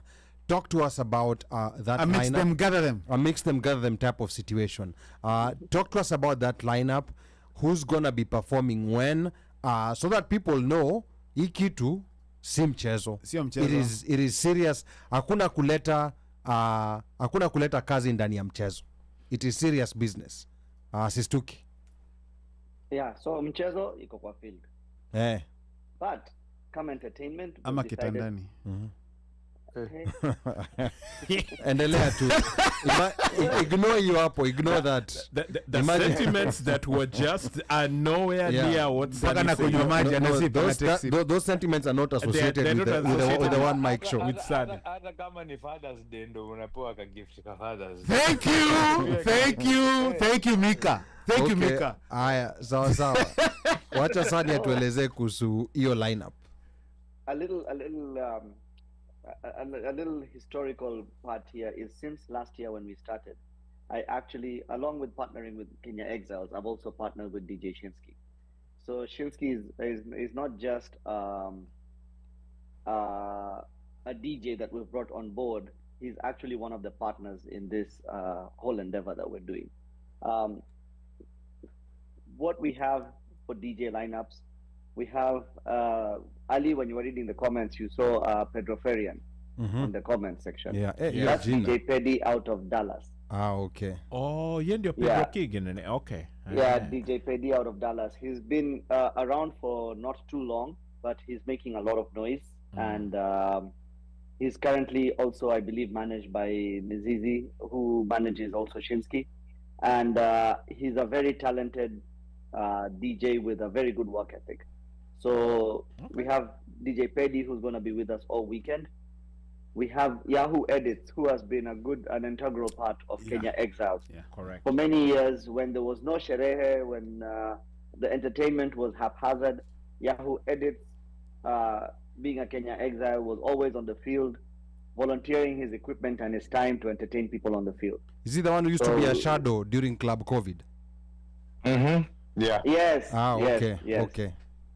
Hata me for the longest time sikujua vile nafanana until we did Cape Fear. Ulichelewa. Benny, you're muted. Yahoo Edits is actually a resident DJ at Swahili Village. I mean Swahili Village in DC. Yes. Okay. Okay. Yeah, he's a DJ there every Friday night. Okay. And by the way, anatokanga akimaliza shift. Mpaka Cape Fear. Halalangi. Yeah. Wow. Halalangi. Yes. Okay. Yeah. So Sistuki, nani wengine watakuwa? Yeah, so on top of Peddy and Yahoo Edits, obviously we have the people's favorite DJ 𝒌𝒊𝒏, Mr. Vibes on Vibes. And then we also have myself. I'll be there alongside running the whole entertainment aspect of things. I'll be there. You better be. We've also got DJ Freddie Max coming out of San Diego. Okay. He's a young DJ who's also making a little bit of noise in the scene, so we're bringing him all the way from the West Coast. And then we also have DJ 𝒊𝒏𝒄 all the way from Nairobi, Kenya. He's currently in the States doing his US tour, and it was only right that we have him for Cape Fear. Wow. Okay. Yeah. And then we have MC Njugush coming from Kansas City. Ish. And DJ Slim from the Bay Area. Slimu moja. Usio. Moja tu. Bado yuko Slim kwa sababu sorry. Okay.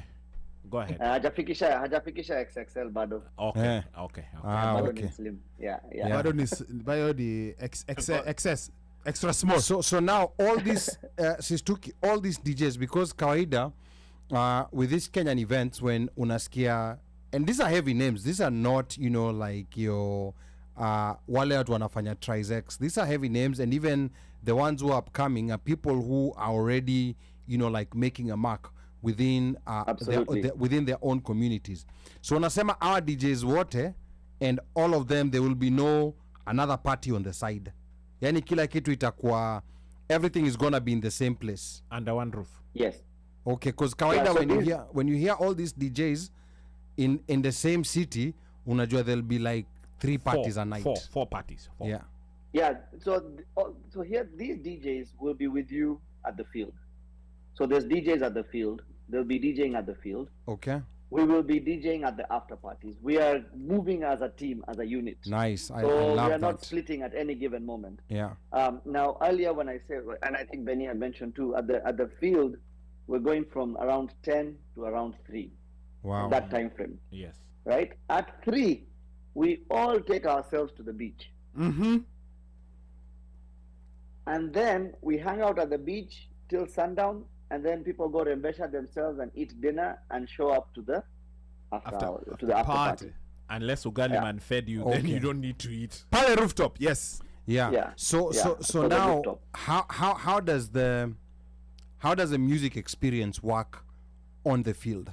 Does 𝒃𝒊𝒅, unajua kama like LA, they have their own sound system, they have a stage nini, and you have to be there officially. You have to be slotted in. You have to be slotted in to play. How does this work on the field at 𝒃𝒊𝒅? At the field at 𝒃𝒊𝒅, we have a tent. We don't have a stage. Okay. I will be providing, along with Yahoo, will be providing the equipment that is going to be used at the field. Okay. We are partnering with 𝒘𝒉𝒄. So one of the 𝒘𝒉𝒄 team members provides the generator. Marine. I provide the speakers. Mm-hmm. I provide the speakers. Yahoo brings the machines za kucheza, and then I slot the DJs in that are playing over there. Wow. To some extent, there's a little bit of structure at the field, but the field doesn't have a whole lot of structure as to who is playing from what time to what time, as there will be at the after party. Okay. The after parties has a little bit more structure. At the field, we are going with the flow, going with the vibe, going with availability. But the thing about the field is we want to make sure it's family friendly, it's clean versions of the songs, and I think we're the only, Benny may correct me, but I think we're the only team that has a DJ on site from and start has to finish. a big corner like that. I think so. From start to finish. Because that's the other question I was going to ask. Other teams, are they just now enjoying our music? Yes. Or Yes. So no one else has a DJ, it's just the Kenyans. No one else is bringing a DJ. So what happens is all these other teams, you'll find the people who are either supporting the teams or they're even team members, the actual players. You'll find them in the Kenyan corner. Yep. So ladies really tend to be very excited because there's all these rugby players of all different colors without their shirts on who have trained for a long time to play rugby. So it's an exciting moment for ladies. So ladies show up and get some eye candy. I'm telling you. And it's really, really good because there's Kenyan music being played, and some of it is ethnic music, some of it is secular music, some of it's just all this music being played. You have the Wazungus dancing along and learning the dance moves. Kabisa. And you have, Kenyans over there, you have Ugali man over there cooking, you have Yahoo Edits DJing. It's just such a good collaboration of a good time. Then from there, I mean, we have advertised exactly where on the beach we're going to be this year. But typically, as people are leaving, tunapatana wapi? Everyone is sharing the location for where we're going to be at the beach. But this time we've got the exact public beach access location. And so when you just show up to the beach, you just show up with your beach chairs, your coolers. You're a big group of people. We'll have a tent there. We'll have music. And we just community and enjoy beach time. People run around. What shake up or wakitaka or which by the way guys play kati or wanna swim. That too. Swim, watoto wanakimbia kabisa. It's just such a good vibe. And then if you came with a generation before you or under you or brought a babysitter, someone watches the kids at night and wengine wanakuja dunda. Oh, so that's why you come with 3 generations. Yes. You see how I'm understanding. Now you see how it was done. You see how Sunny set it up. Where this is set up in such an interesting way, because this is something that I was talking to Benny about. So I mean, I like the way there's a very deliberate effort of trying to mitigate things that people have complained about. Like when they come to tournaments, you go into a city, you don't know where to go. There's like 20 different places that people are going, logistics, danini. So I like how this has been simplified, and I like that flyer that even shows come na your own chair, come with this, come with that. That makes things very easy for people who are coming out of town. And I think the expectation is now we're going to get people in a wider radius. It used to be mostly people from North Carolina and around there. It's spread out to more parts of the East Coast. And now people now I'm expecting nasikia mnaleta ma DJ from San Diego. Some are coming from Kansas. Slim anatoka Bay Area. So I'm hoping, I'm challenging them. Pia wao wasikuje tu wao peke yao, wakuje na watu wao, wakuje na marafiki zao. So I'm just challenging them. So we're expecting to see that. Benny, the one thing that you didn't tell us about, or maybe ni kama ni wewe sisi utatuambia, chakula, msosi. How is it work? I mean, we know Galliman is gonna be there, but what's the food situation like there? The food situation is simple. But before I even get to that, last year we had people who flew in from Kenya. Wow. Okay. To come, who flew in to just come watch Cape Fear because they've heard about it. In the rugby community, they're like, "Oh, I'm gonna plan my time to be in I think US." Hila was there too. Around Cape Fear because I know this is when we actually have a real tournament that I can enjoy and not be bored at home in my rela's house. So anyway, the food situation is we have a Kenyan vendor, and we do have the tournament actually has 2 or 3 other vendors around. Now the new venue where we are going, the vendors will actually enjoy it because it's like a food desert. There's nothing around that area that you can just run 2 minutes to a restaurant to buy food, so you'll have to jipanga. And then another thing is, remember, you can bring anything you want, mpaka chapo na mandazi. So you can also bring your own food. Ukipika mchele, kwa sababu like 2021 when we went to Cape Fear. Not mchele. There were 2 ladies who came from Seattle, and on Sunday they didn't come to the games. They stayed in the Airbnb and cooked for all the players food. So they brought us food to the field. Wow. Right. Who are the ladies? Give them their names. Ama you wanna keep them secret? The 2 ladies, Tabby and Pauline. They were from Seattle. They cooked a whole bunch of pans of food for us and brought it to the field on Sunday.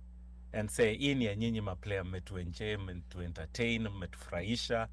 And we had so much food that the referees who came, because at the end of the tournament, what happens is everybody inches to where the Kenyan tents are. Because remember, Sunday, mukishindwa ni sherehe. Doesn't matter what country you're from or what team you're playing for. The moment you're finished the day, you start sherekeing. So people find their way to the Kenyan tent or the Kenyan section, Kenyan corner.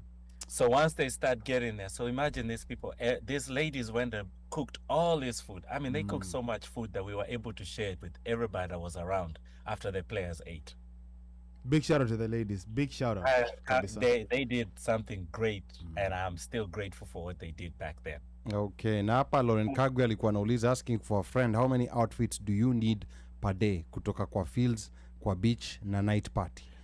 Kwa hivyo hiyo ni Thursday, Friday, Thursday and Friday. I think those are 2 because hakuna games Thursday and Friday.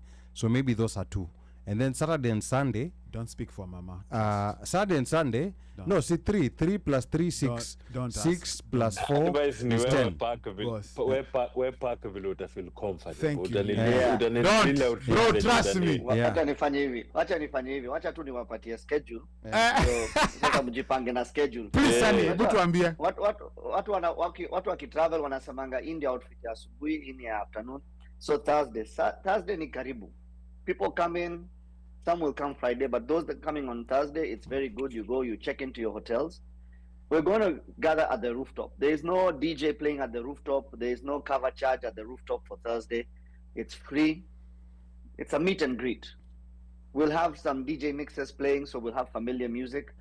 And we're just, even the DJs who are in town, who are all coming on Thursday, actually everyone's coming on Thursday. No one is working. Everyone is there to have a good time and to meet and greet.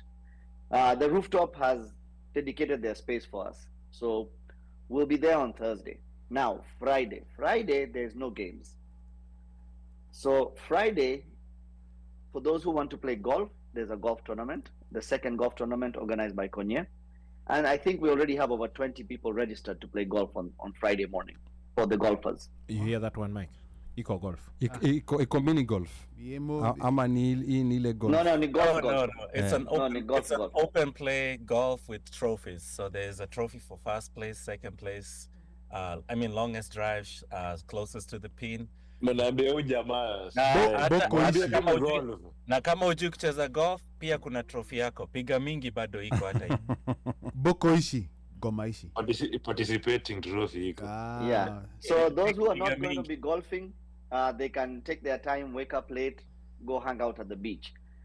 Beach Access 16, that's where we'll be hanging out. So if you're not golfing, show up to Beach Access 16, you're going to be running into other familiar people. So Friday is Filanga free. We'll just be at the beach for the most part. The golfers will leave golf and join us at the beach. Friday is a beach day. Yes. Friday night, we're going to go to the rooftop and we'll have DJ Peddy. And we'll do Friday night at the rooftop. Saturday morning, we're going to the field. We're going to Encino Sports Park to cheer our teams. Ile time tu tamka, we should have the schedule by late that week, before the weekend, and we will be posting it on all our socials where you're seeing the flyers and everything. So now Saturday morning you show up to the pitch. Ile time utamka, utakuwa na hangover soup, kuna food, kuna nyama choma, kuna samosas, kuna ugali, and then there's the DJs. Umekuja na BYOB. Maybe you've passed by Walmart. There's a Walmart there. You can buy your folding chairs. I think $20 or whatever. Oh, nice. Umepitia Walmart. Umenunua ka disposable cooler or a cooler. Umeijaza. You've done all those things. You show up to Encino Sports Park. Hakuna kulipa parking. Hakuna kulipa kuingia. Mapema ndio best because parking ni shida. Mapema ndio best. Yeah, parking Parking is is shida. Yes, because it's a lot of people. It's a lot of people. There's 60 teams and there's supporters. Parking is a problem. So wait. So you know how many people are going to be there. So is parking a problem, meaning you might miss parking or you might have to park far away? Might have to park far away. Far. The later you come, the farther you are parking. So what's a good time to be there by latest on Sato? 9 to 7, 10, 11. Ikifika hapo 10, 11 utapata parking space. After that, this new park might not have as many parking spaces as the other one. As the other one? Because that other one, hey, we created parking. It's simple. The other thing is just catch a Uber. Wilmington has a good Uber system. And Catch it's cheap. Uber. Still $90. $90, need $20, $30. It's cheap enough for you to bring you from the hotel. Two people, you're good. And it's a peace of mind. And it's a peace of mind. Na ukimaliza, if there are people with cars, watakudrop. Anybody. It doesn't have to be a Kenyan. So unamaanisha Sani will drop me instead of his speakers. We ebu nini? Si hivyo nasema unajua in rugby, what you don't understand, rugby people are very, a community. Yes. It's a community. It doesn't matter where you're from in the world. You're very right. Yes. I need a ride to this hotel. To anybody. Hata ni Odiero ama sim Zungu. Anybody will just tell, okay, I got you. Ruka juu ya pickup twende. That you're very right, because we saw that since I think since Vegas, especially those buses we used to take from the hotels. From the hotels, You know, the fans, as long as they knew you're from Kenya and you're cheering rugby, that's it. That's all they want to know. Now, back to schedule. Yes, sir. Saturday tuko kwa pitch. You cheer 3 p.m. hivi, 3:30 tunamaliza, tunaenda beach. Tuko kwa beach. Whenever people feel like coming and leaving at the beach, it's very free. Ladies want to leave earlier to do makeup, leave earlier. Whatever you want to do, kids need to go eat, be fed, whatever. Uko unakuja unaenda vile unataka. It's free. It's public beach access. And then you get ready to go rooftop. Rooftop is the only thing penye unalipishwa. Now, this is not LA. This is not where you're going to be paying $15 a beer in Vegas or something like that. This is a small beach town. Drinks are reasonably priced. So it's very budget friendly. You come to the club.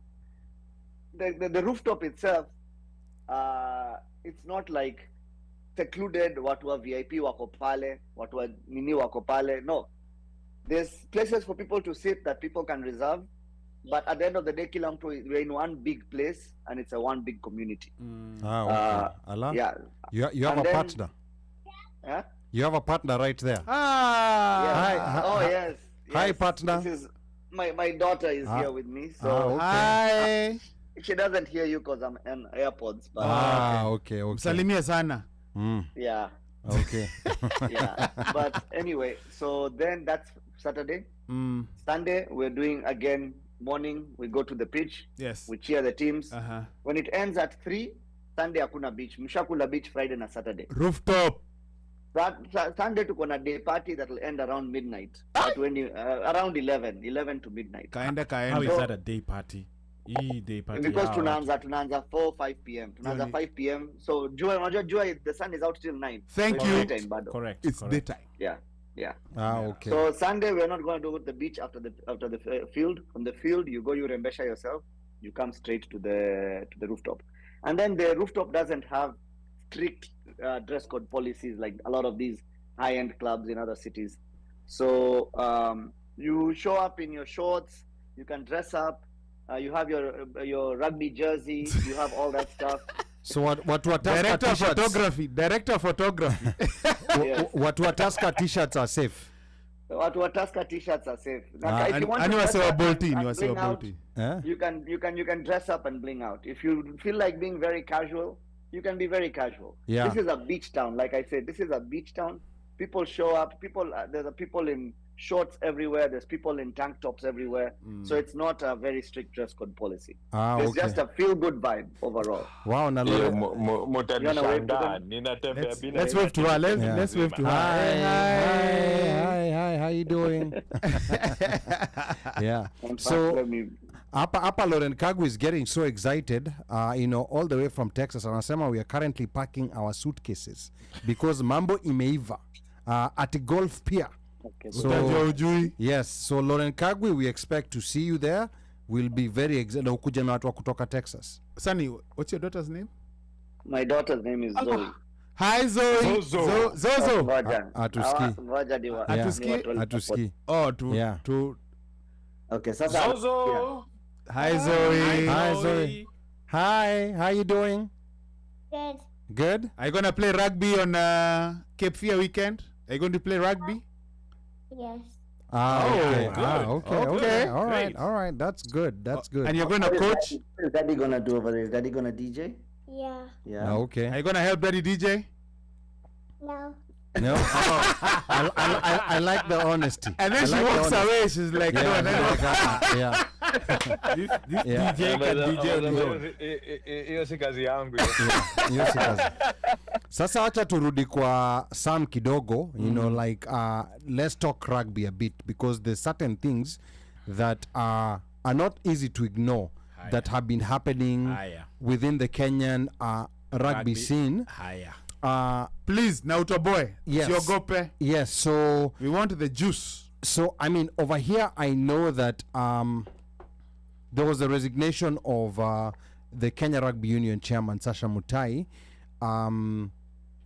I want to know from your perspective as a player, how do these back office issues affect player morale? Because Sisi fans, we get entertained to that drama. But we get pissed But off. we don't have an idea of how this is affecting the player, because kuna mwingine anasema si player yuko field anacheza. Hii ni story nyingine tofauti ya siasa. So is there any way in which these off the pitch dramas affect players on the field and their performance? Oh yes, that's a definite yes. There's a lot of things that players. What word can I use?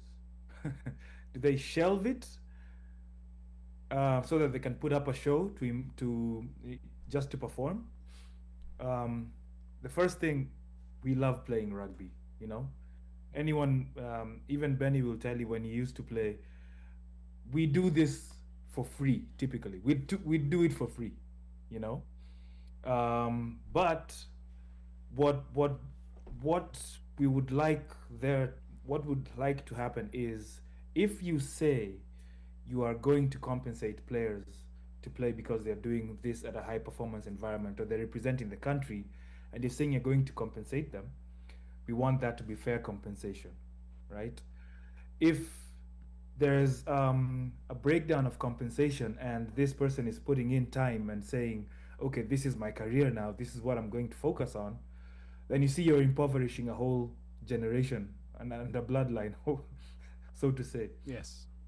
So from when we had Mike Friday as coach, there was a really big push to have players go full time, dedicate all their time to the Kenya 7 setup, the Kenya 15 setup, and for a while that kind of worked well. There were systems that were kind of working, but it's not sustainable.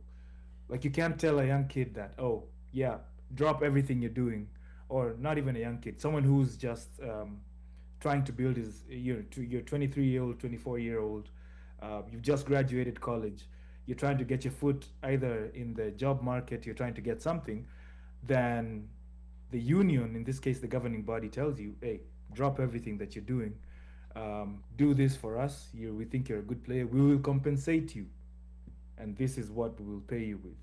First of all, if that compensation is not fair and up to the standard of the economy, then that player is impoverished. And I mean, just like I said, the players are willing to even play for free. But the thing is, if you're saying you're going to pay the player, pay them what dues are, right? And if you're not going to pay them fairly, then allow them time to go and do other things. Yes. To keep them afloat. Now, when you're in that environment and you've dedicated your time and saying that, oh, this is going to be my bread and butter, I'll go to practice at 6 a.m. in the morning and we'll practice all the way till 11 a.m. I don't have anything else. After that, I'll just go do rehab, then go to the club in the evening again. That's a full day. That's a full day of committing your time. Now, if for some reason the funding is misappropriated, or the salaries delay, your landlord doesn't want to know that you've not been paid by the union. Your family, probably, who's depending on you to send something, doesn't want to know, because, and the thing is, they see you on TV. Yeah. They're seeing you on TV. They think that you're a millionaire, right? They think that you're playing for the national team. You should you should have your finances in order. But if this is not the case, first of all, it kills your morale. It kills your drive to do better. It kills your drive to want better, to want to do better even for the team. And then this leads to player frustrations, players dropping off and saying, okay, I'm not gonna play at all until these things are Then what happens again is you've dropped senior players because you don't want to compensate them. Then you come again and say, okay, these young players now, because they can play for free, we'll take them. Then they go have a poor performance. Then we start playing them again. Then we drop them. Then the vicious cycle continues. Once funds are available, you bring back the senior players. It's just a never-ending cycle of injustices and just poor administration. Now, Sam, here's my question, now looking from the outside. Because we've been entertained to these issues for a long time.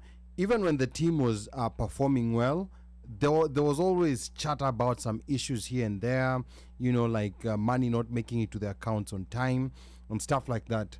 I'm trying to think from the perspective of the people who are the officials of Kenya Rugby Union.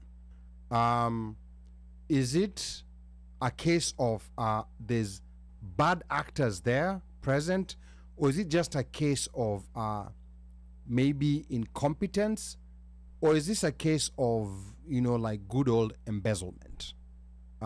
Which of this is? Because I want to imagine that within that structure there are people who want Kenyan rugby to do well. So what exactly, with you from a player perspective, where exactly did you see the problem was from the official point of view? Well, there's a cocktail of things that would cause all the pains that are happening at KRU. But I would sum it all up in one. We have administrators who lack integrity. They lack integrity. Okay. And besides that, there's just no goodwill to actually channel the resources to where they deserve to be channeled to. You know, you'll see people casually on social media asking, "Oh, so how much was this sponsorship? You know, how much money came?" Of that fraction, how much of it actually went to the product? In this case, the players, because all this funding that we're getting is supposed to support the game. Who is playing the game? The players. So we cannot say we're receiving out of 100 shillings, 75% of it is going to admin and other things, and only 25% is going to the pockets of the players. I mean, make it make sense. You know, the thing is, if we had administrators who had goodwill and want to make our game move to the next step, then we would focus heavily on the players' welfare. Right now, if you talk to previous players and all these if you come to Cape Fear, talk to the players who played for Shujaa, played for Simba, you will, I guarantee you'll get half of the players who were in that environment will tell you they went without play insurance after getting injured playing for the national team. I am one of them. Without health insurance? Yes, I got injured playing for the national team 2016, and my club took care of the insurance. Okay. So these are, you know, some of the things that, you know, you ask yourself, why can we not just have systems that are working? Now, it seemed like Sasha Mutai, you know, like when he got elected a little while back, and during his tenure, you know, like the team came back from relegation, and technically we qualified, you know, we qualified back for Kobat, but everything, you know, like got updated and changed. So my question is, and this is now me looking from the outside, correct me if I'm wrong, it seemed like he was one of the people who had goodwill and genuine intent in wanting to elevate the game, but he abruptly left the building. Yeah. So what exactly does that say? So if this is someone who, you know, knows the game, loves the game, understands it, and has integrity, and he comes in there and then he says, no, I cannot do this, what exactly does that mean, or what does that bode for us now, people who are looking from the outside? People looking from the outside should know the truth. Not everyone who is at that helm or that board is for the players. And I'll use this analogy that we've been using in the Exiles community for a while now. People, if people want to fight me, I can send them my address for them to come find me. What I was make kweli, but carry on. Yeah, like Michigan, they normal. They will give up in the middle of the way before they get hit. Yeah. So, when you see rats hanging around a kitchen, it means there's food somewhere in that kitchen. Hey. When you see rats hanging around a kitchen, they're actually getting fed, right? So fill in the dots for yourself. What the kitchen is and what the rats are. But again, I'm with you on that one. There's goodwill. If there's administrators of goodwill, Kenya Rugby would have been on a different scale. You cannot explain. There's some people who just can't let things work because they're seeing the potential of the funds that will come in and the potential of them doing insider trading or the potential of them doing embezzlement. And you know, we're in an information era. And for the first time, we have a populace that has, you know, access to information, and they will question. You know, we have a generation of players who will question everything. There was this money. What was it spent for? Show us the accounts. You know, what did we use these loans for? You know, and the simple math is just not mathing, so to speak, right? Yeah. You know, to support what Sam is saying, I don't know. Did you watch that? The Rogue Rugby TV. Rogue Rugby TV, yes. Very, very interesting. Very, and especially pertaining to what was happening to KRU in light of Sasha retiring. Resigning, yeah. Resigning. And one of the guests, the guest is a player / lawyer, and he was reading, like he was just going around and just reading numbers of amounts spent. Yeah. For example, cleaning or security or food or vending, astronomical amounts from 400,000 to 4 million. Like there's a discrepancy. The math is not mathing. And like Sam is saying, the problem is it's not the people who are. So Sasha came in and left. Like the guys, Mother came in and left. But there are constant guys. Constant rats. Constant rats. Thank you. Constant rats. Who, it doesn't matter who you bring in, but those constant rats being there, nothing is ever going to change. But the question is, and this is, like, I know a sensitive question. Who are they? They are known. And by the way, I'm sure I'm gonna say this. I'm sure Sam knows them. Yeah. Sasha knows them. The player, I think it's Policy. The guy, the player. They are known. So if they are known, they are known. I don't know the intricate workings. And I'm not asking for names to be mentioned, but here I'm saying if there's a clarity that these people are known at some point, we need. I think in a group where you're talking about, where I say we're talking about how somebody is trying to not mention a source or a guy or a high government official. Yeah. No. We need to name and shame, because guess what? These are the people who, one, are frustrating our players. When you listen to that interview and you look and you listen to the numbers, the money that is coming in vis-a-vis the number, the monies that the players are getting, be it a stipend or whatever, these guys are just crying. You remember when they covered the sponsor, the whatever. Mm-hmm.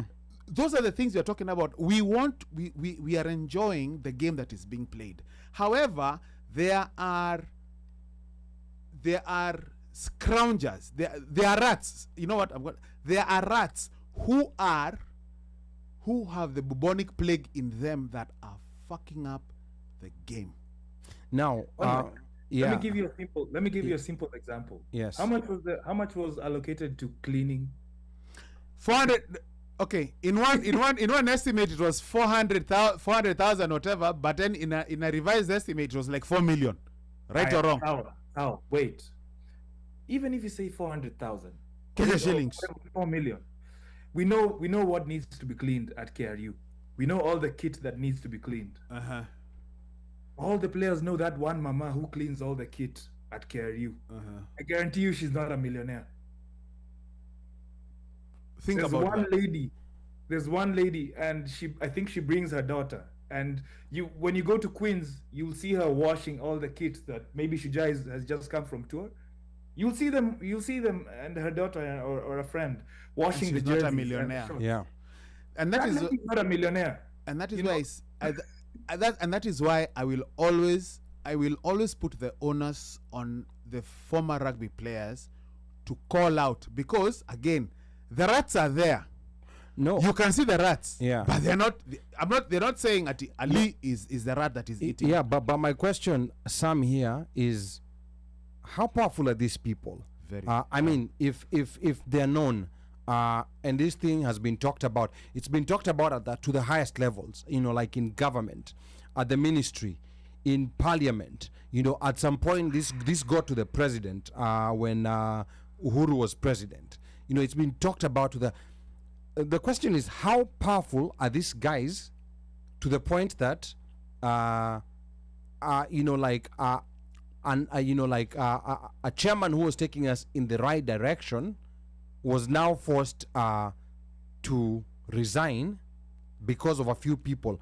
I'm just trying to understand some. And also, before I think also understand that we are coming in not as players, not as ever having been probably in the rugby fraternity. Like we are outsiders, and we are trying to understand And if you can explain to us like you are, like a standard 5 student, like make it make sense why the math is just not mathing. So let me help Sam a little bit. Benny, before you chime in, let's talk about clubs and the voting and how all those things build up to these people being at the helm. First of all, they're not untouchable. They're very reachable, actually, but the system is flawed in that how you do elections at KRU is through a representative mode. So each Kenya Cup club has, I think, 2 votes. And then there's the affiliates, which have, I think, a single vote or so. So when you look at that system, it's really easy to manipulate because all you need to do is get a hold of the representative who's doing the elections or doing the voting on behalf of the club or the affiliate. Then you can easily skew the numbers and stay in power. And these are the things that we're talking about. If you're a person of integrity and you're looking at, what is the manifesto of this leader? What are they bringing to the table? You will not be impressed by small things like credit facilities at Orchid that we keep joking about, or being given a handout or being promised something. If you're indeed a person of integrity and you're looking for development or growth for the game, you will look for someone who has a vision for the sport. And that is where the vote representing the club will go to. But now, because we do this representative thing, it's so easy to skew the election, and somehow these bad actors find themselves in power. Benny. Rats. Yes, I was just going to say that what happens is he's actually explained what I was going to say. The voting starts at the grassroots. So those clubs are the ones that should be voting these people off from office from the get-go. If you do not vote these people from there, then now you're bringing you're accumulating the problem to the top. So start with the bottom, clean up the bottom. Every team, for some reason, has so much politics in Kenya. It doesn't matter which team you are in a country. There's just politics within the club. Once they clean the politics within the club and you send the right representative to KRU, now we can run KRU like a business. Do we need to have a chairman that's a member of the KRU? No, it's supposed to be run like a corporation or a business where we know $1 million is coming in, 10% is being put for this, 10% is this, 10% is this. It's not being done like that. Ni pesa ikiingia, kila mtu anasema ashaeka mkono yake, enye tabaki, tutarushia vijana. Let me I don't know. I was introduced to this group called Rugby Banter. Oh, Uno. Yes. Before you banter, I wanted to add something on what Yes, Ben go ahead, said. Mika. Go ahead. One thing that needs to happen, and Benny said it starts at the clubs, right? What it needs to happen is rugby. The leadership of rugby needs to stop being a boys' club, because these things are clicked in as a club, and you'll find even in the clubs, with the politics of the club, they usually will pick up people or players who come and align to them, to go into the leadership, into the next leadership. So that mentality is still maintained there. Ukikuanga labda ni player mnoma, the only reason the club tolerates you ni juu ni mnoma, lakini wewe ni kichwa ngumu. Utaona hautakuwa invite kwa hizo inner circles or anything. Now that again, unapata huyu anakuja na kwa best ya karibu niseme majina. Anyway, unapata huyu anakuja na kwa best ya huyu, siku za elections uona mbona jua ni aje, wafanya hivi. Nyinyi mkitupigia kura, wewe si ukikam Nairobi mkikam game mkuweka fiti. Alafu unajua nini? Hata tuona sijui nitakuangushia kitu fulani ndo fulani atenda fulani. By the way, wewe si una supply ngozi. KRU inahitaji ngozi kadhaa unaona, nitakupatia hiyo tena. Na inabaki tuko hiyo ni best, inabaki ngivi iko streamlined. So I say they don't need to be the chairman ama nini. I say all they need is a chairman who can bring money. But within themselves, juu wako kwa secretariat ya nini, and they control everything. They will control that chairman to a point whereby you have to work this way, ama tunakunyang'anya tunakutoa kwa hiyo chairmanship. I keep seeing this name and again, me, I'm on the outside looking in. A name that is always popping up is a guy called Moses Ndale or Ndala or something like that. Who is that? Somebody is a rugby guy, but Yeah. like if you go to Rugby Banter HQ, Yeah. I'm sure most of in the rugby fraternity, the guy is known. Yeah. I just don't know the guy. But there's a lot of wishy-washy. There's a lot of stuff that is going on. And it's, of course, I'm going to say it's alleged. It's alleged. Na Let ule me best finish. yako hujamtaja. Mgani. Mika pia nawaogopa because Mika pia Mimi anaogopa. siogopi. Nani? Anaogopa kutaja majina. Unajaga unajasema field dog siku mingi. Hujamiss. Nani? Nyamoya?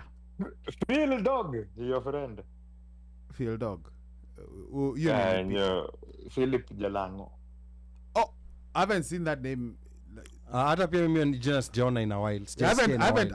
I haven't. But there was a time when that name was also being thrown around. But you hear this, what's his name? Moses Ndale or something. Ndale. Anyway, again, there's that name, and you know, I'm saying that name because it's alleged.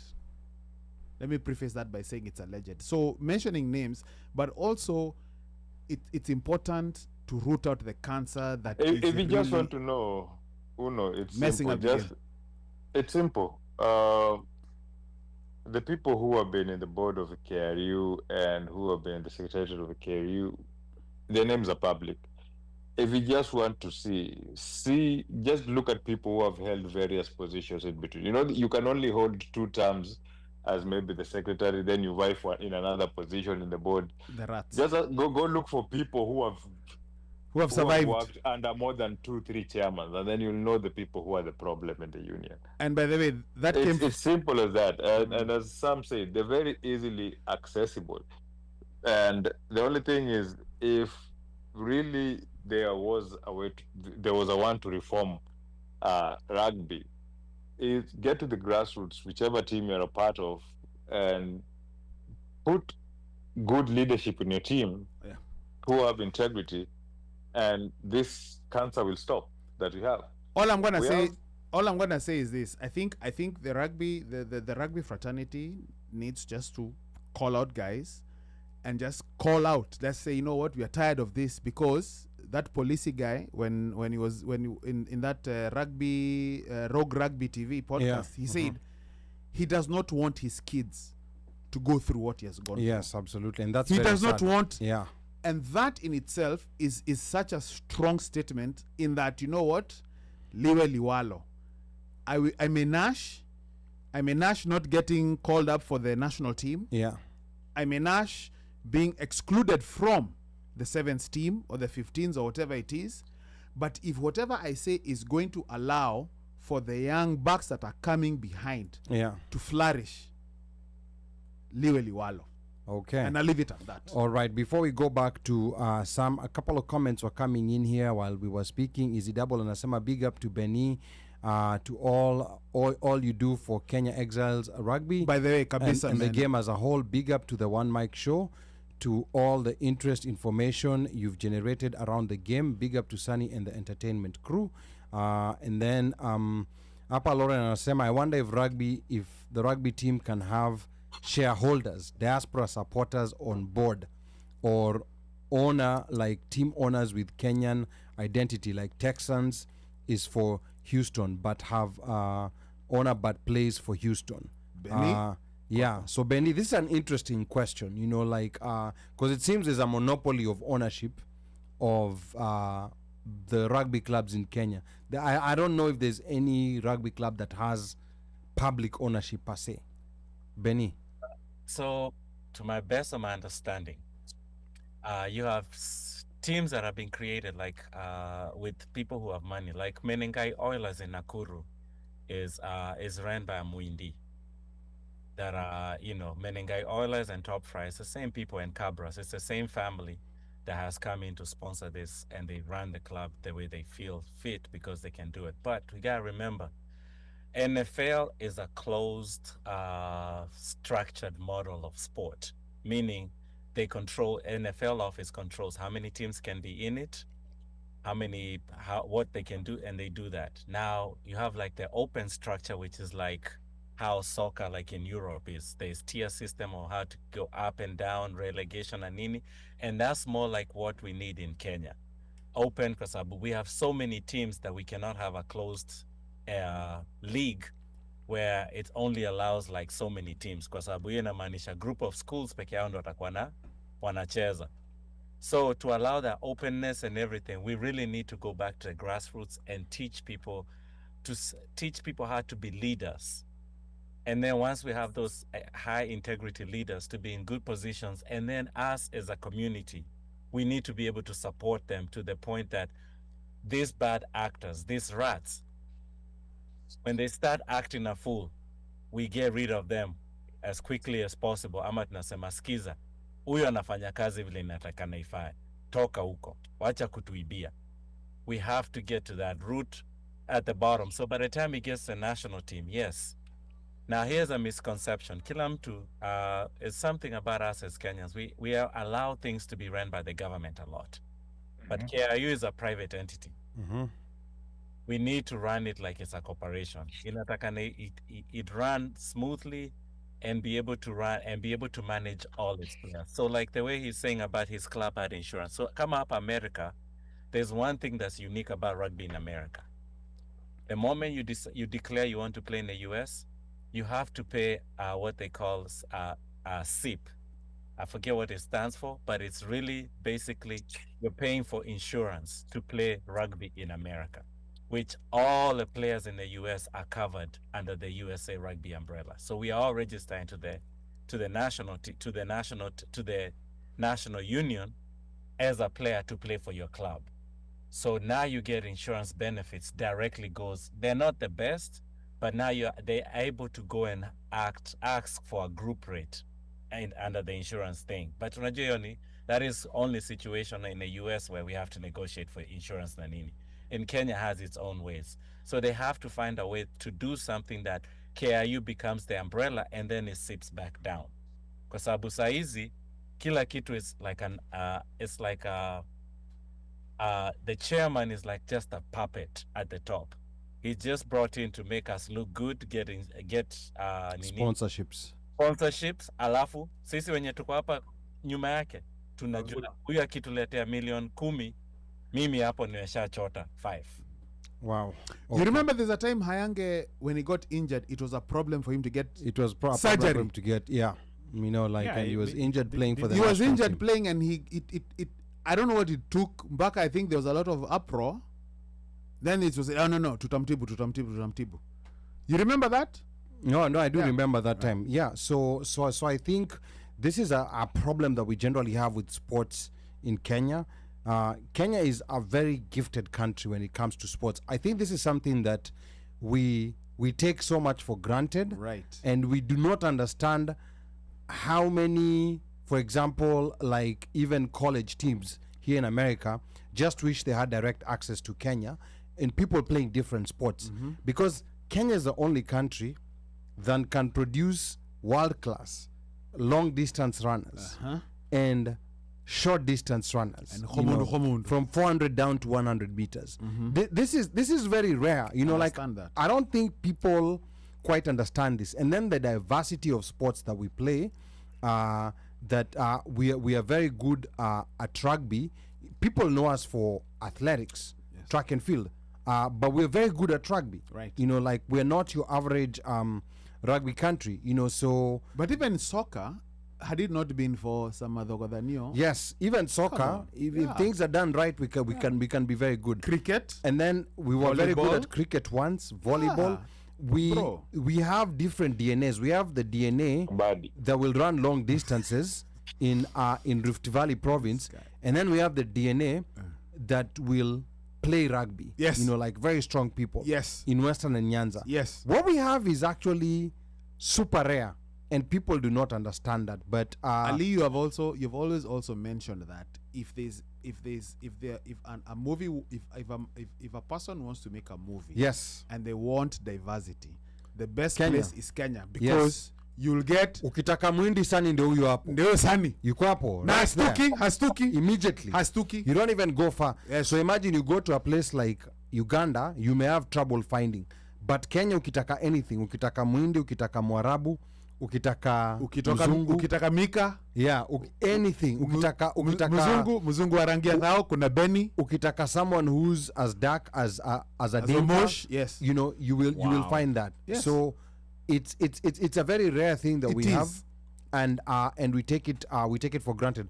I think part of the problem is that our political leadership, the incompetence there has trickled down. It has trickled down to sports and to so many other spaces, because now nasikia hii kitu Sam was talking about being an inside trader, whereby you're supposed to be an official, but uko you have your own companies trying to do business with the same organization. I think you should that apparently you're oversight. I think you should ingia that rugby banter HQ. Yeah. So you see, that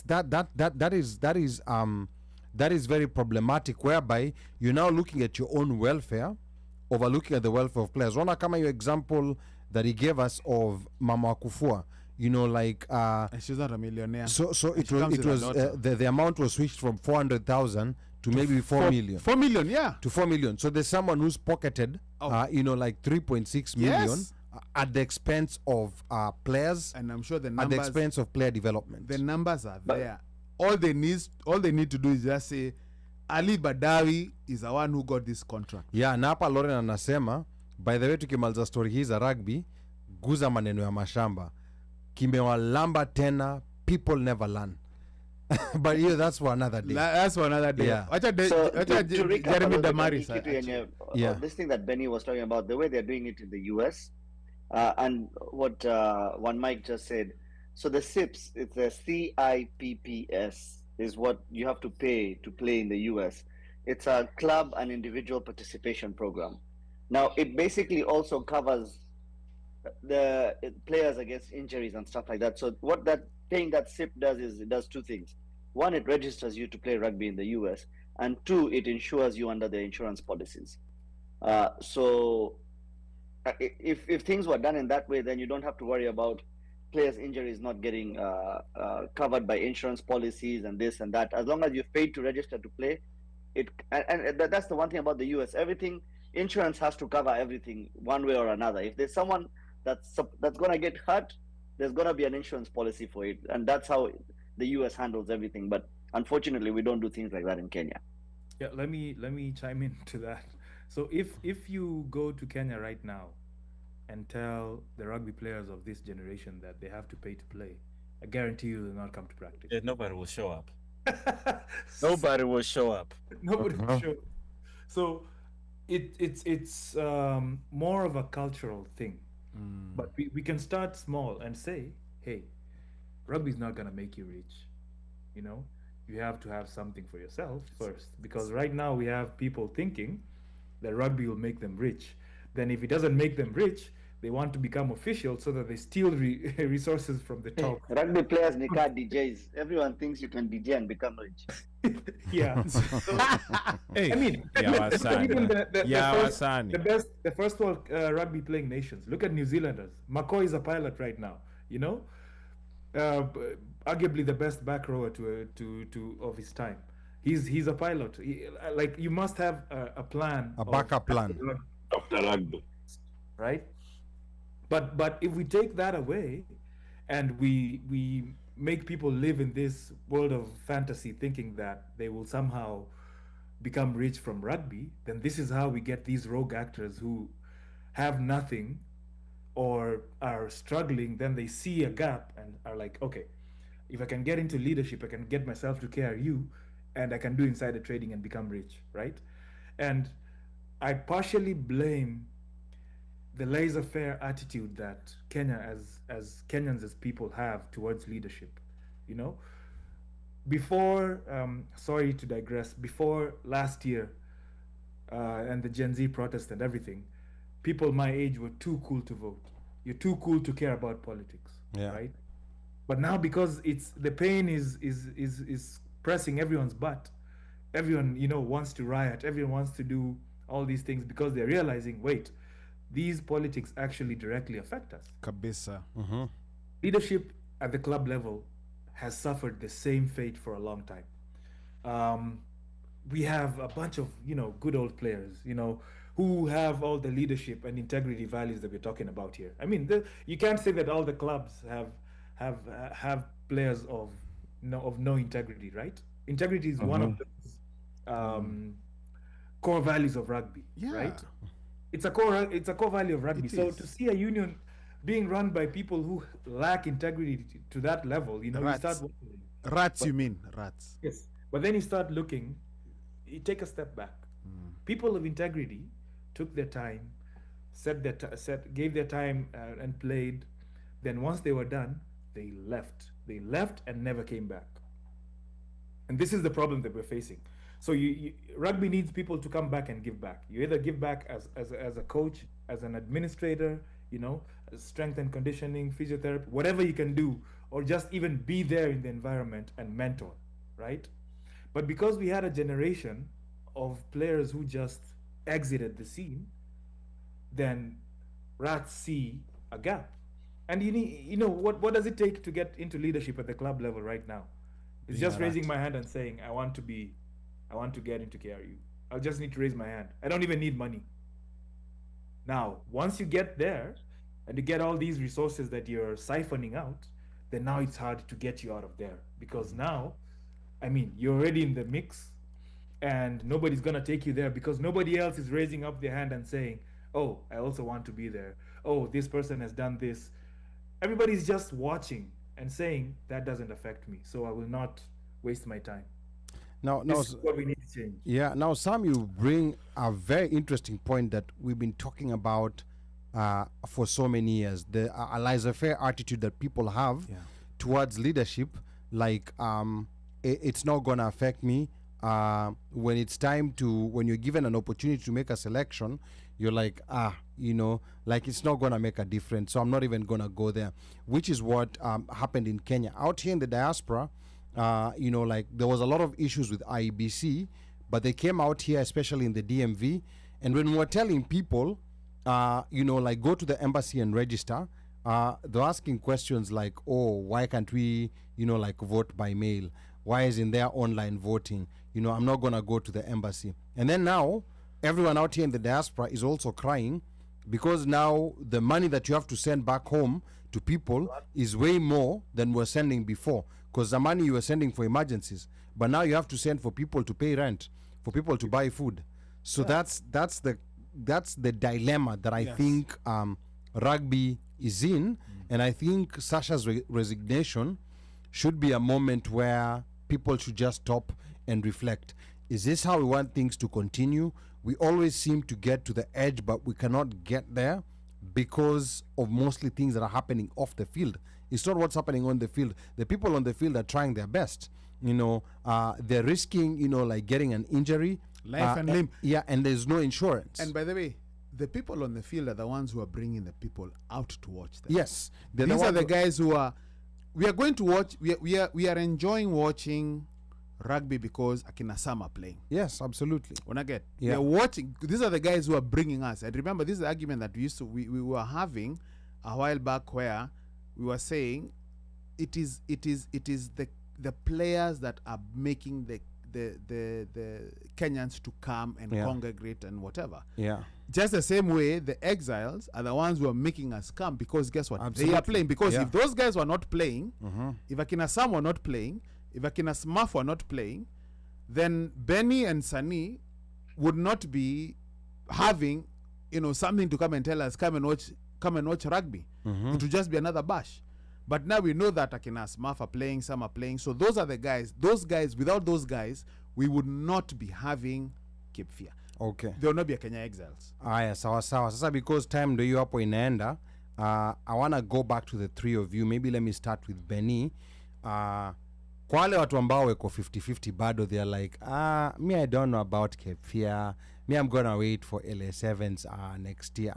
Hii Cape Fear nimeisikia, but I don't know what it is. What is it that they're gonna be missing out on? Especially watu wako karibu. People within 5, 6, 7 hours of North Carolina who can just jump into their cars and drive there. What is it that you want to tell these people who are siko sure? All I'm going to tell them is they're going to miss on a cultural reset. Ile stress yote amepiga kazini, penye yako, whatever they're going through. This is one weekend where you just come, congregate with people who are from your home country, from your hometown, people you probably never seen, didn't even know they existed in the US, and some of your old friends. You're going to be missing all of them coming out there. Alafu, the fact that this is a family-friendly event, you have no excuse kukati ati sina mtu akunilete kuchunga watoto. Leta watoto, leta wajukuu, leta hata babu na nyanya. Wote, we want everybody to come. There's everything for everybody. And if they don't enjoy the rugby and they don't feel it, there's always the beach and any other thing they want to do. So please, just come out, enjoy yourselves. The rugby event on the field is our main event. Yes. Then we have things happening on the side. You know, we have golf, we have the beach parties, and then we have all the things that Sunny and Shinsky are doing for us.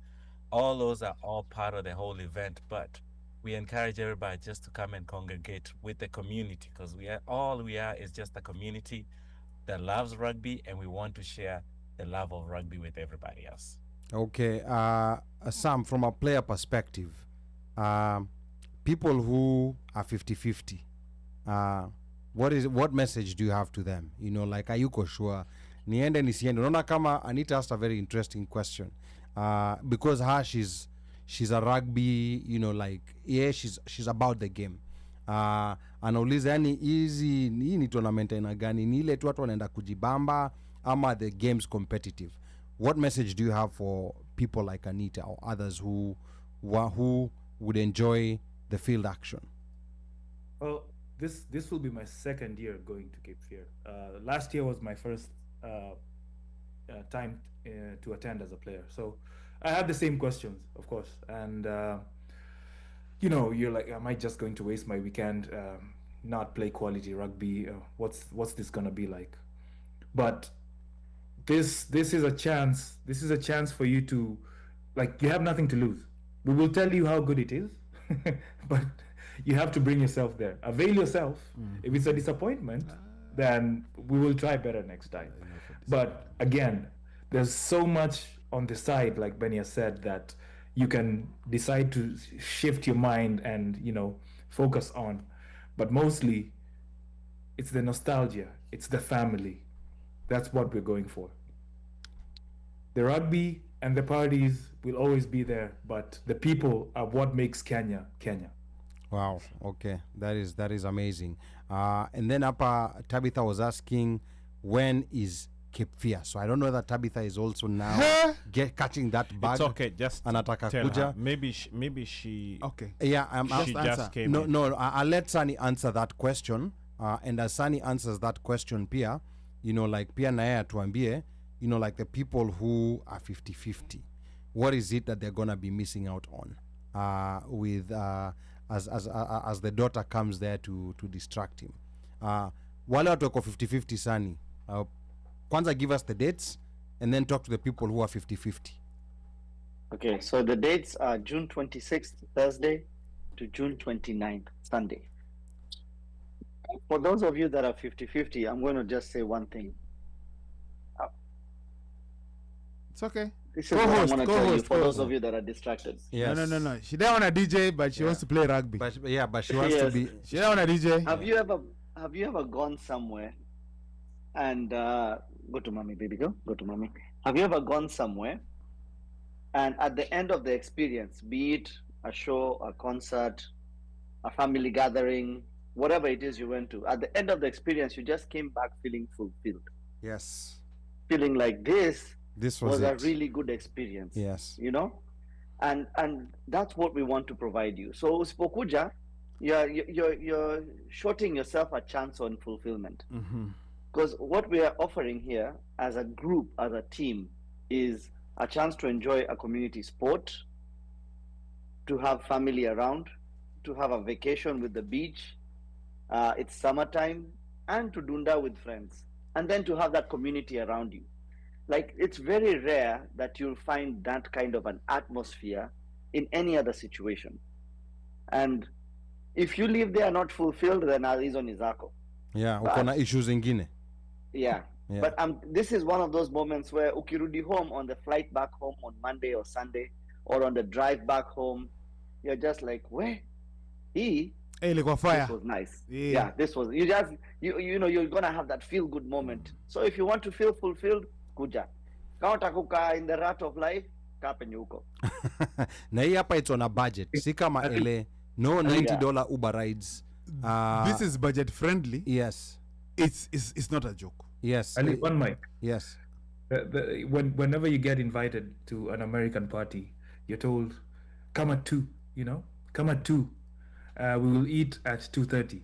And then people leave around 4, right? Yes.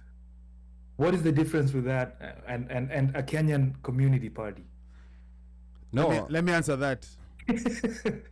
When you're told come at 2 and they're jungus, just know you're gonna get crackers and broccoli and cheese. Yeah. You just know with Kenyans. Yeah. A full-fledged buffet of mwenjoyo. Yeah. One thing I've learned. Right or wrong, Sam? Yes. One thing I've learned with these mzungu parties, nenda kama umeshiba. Yes. Nenda kama umeshiba. If you go hungry, you're taking a big risk. Utajua ujui. Yeah. Not unless you're fasting. Yeah. Me have gone to those events. Sasa hizo finger foods napitishwa. So I'm thinking, I don't want to mess my appetite. You're waiting for the main I'm waiting for the main event.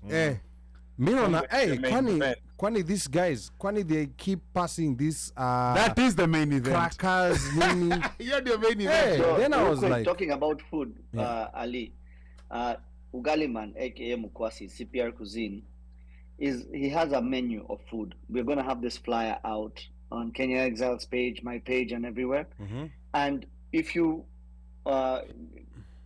you can pre-order your food in advance and go ahead and pay for it. Oh, wow. Utaletewa chakula yako. Delivery. Sasa delivery ndio siko sure, but unaweza pick up your food from a specific location. Iko na jina tayari. There'll be a will call. There'll be a will call. Yako. Nice. Yes. Okay. Kuna ugali stew na sukuma wiki. Kutakuwa na nyama stew, plain rice na chapo. Nice. Kutakuwa na ugali kuku choma and kachumbari. Ugali nyama choma and kachumbari. Pilau and nyama or kuku choma and hangover soup. Okay. Nice. So you have to pre-order these and have paid for them in advance.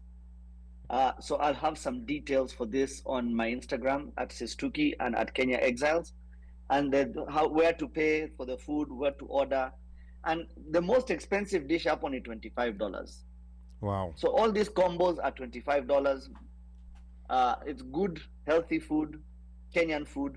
So you can buy the food at the field. And for those of you with Airbnbs or hotels, you want a food you put over there for yourself, for your family, you can pre-order the food and it will be cooked in advance for you. Okay, so when you say pre-order, is it like a day before or the same day in the morning?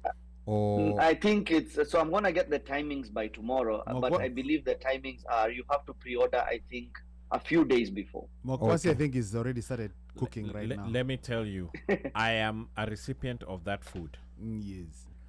Let's just, in fact, forget me. We did mention, or Benny mentioned that the teams, normally when the teams are done, kuna sherehe watu kuja, they move over to the Kenyan space, right? To kupiga sherehe, right? Well, these guys, other teams were coming in between their games. Forget being done, in between. Walkona kuja kukula, kudishi. And they would ask you, what should we get? What should we interesting. eat? So I'm like, okay, are you on a scale of hungry, or you're in between? They're like, no, I don't want to eat too much, but I just want to eat. I said, okay, fine. Wachukwe chapo na nini? Chapo na dhufu. Do you know these jamas? And they're not Kenyans, of course. These guys are like, you know, for lack of a better, I'll just say white boys from I don't know where. Sat down, the whole entire team.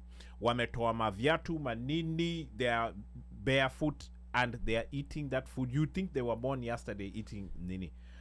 It was so amazing to watch. And then after they are done, Shere, see the music is playing, they're dancing. When it's time for them to go for their game, field. Out nature gonna go there. So and this was hapo tu kwa Mkwasi. You know, it's interesting. There was something that Big Ted once said when he was here.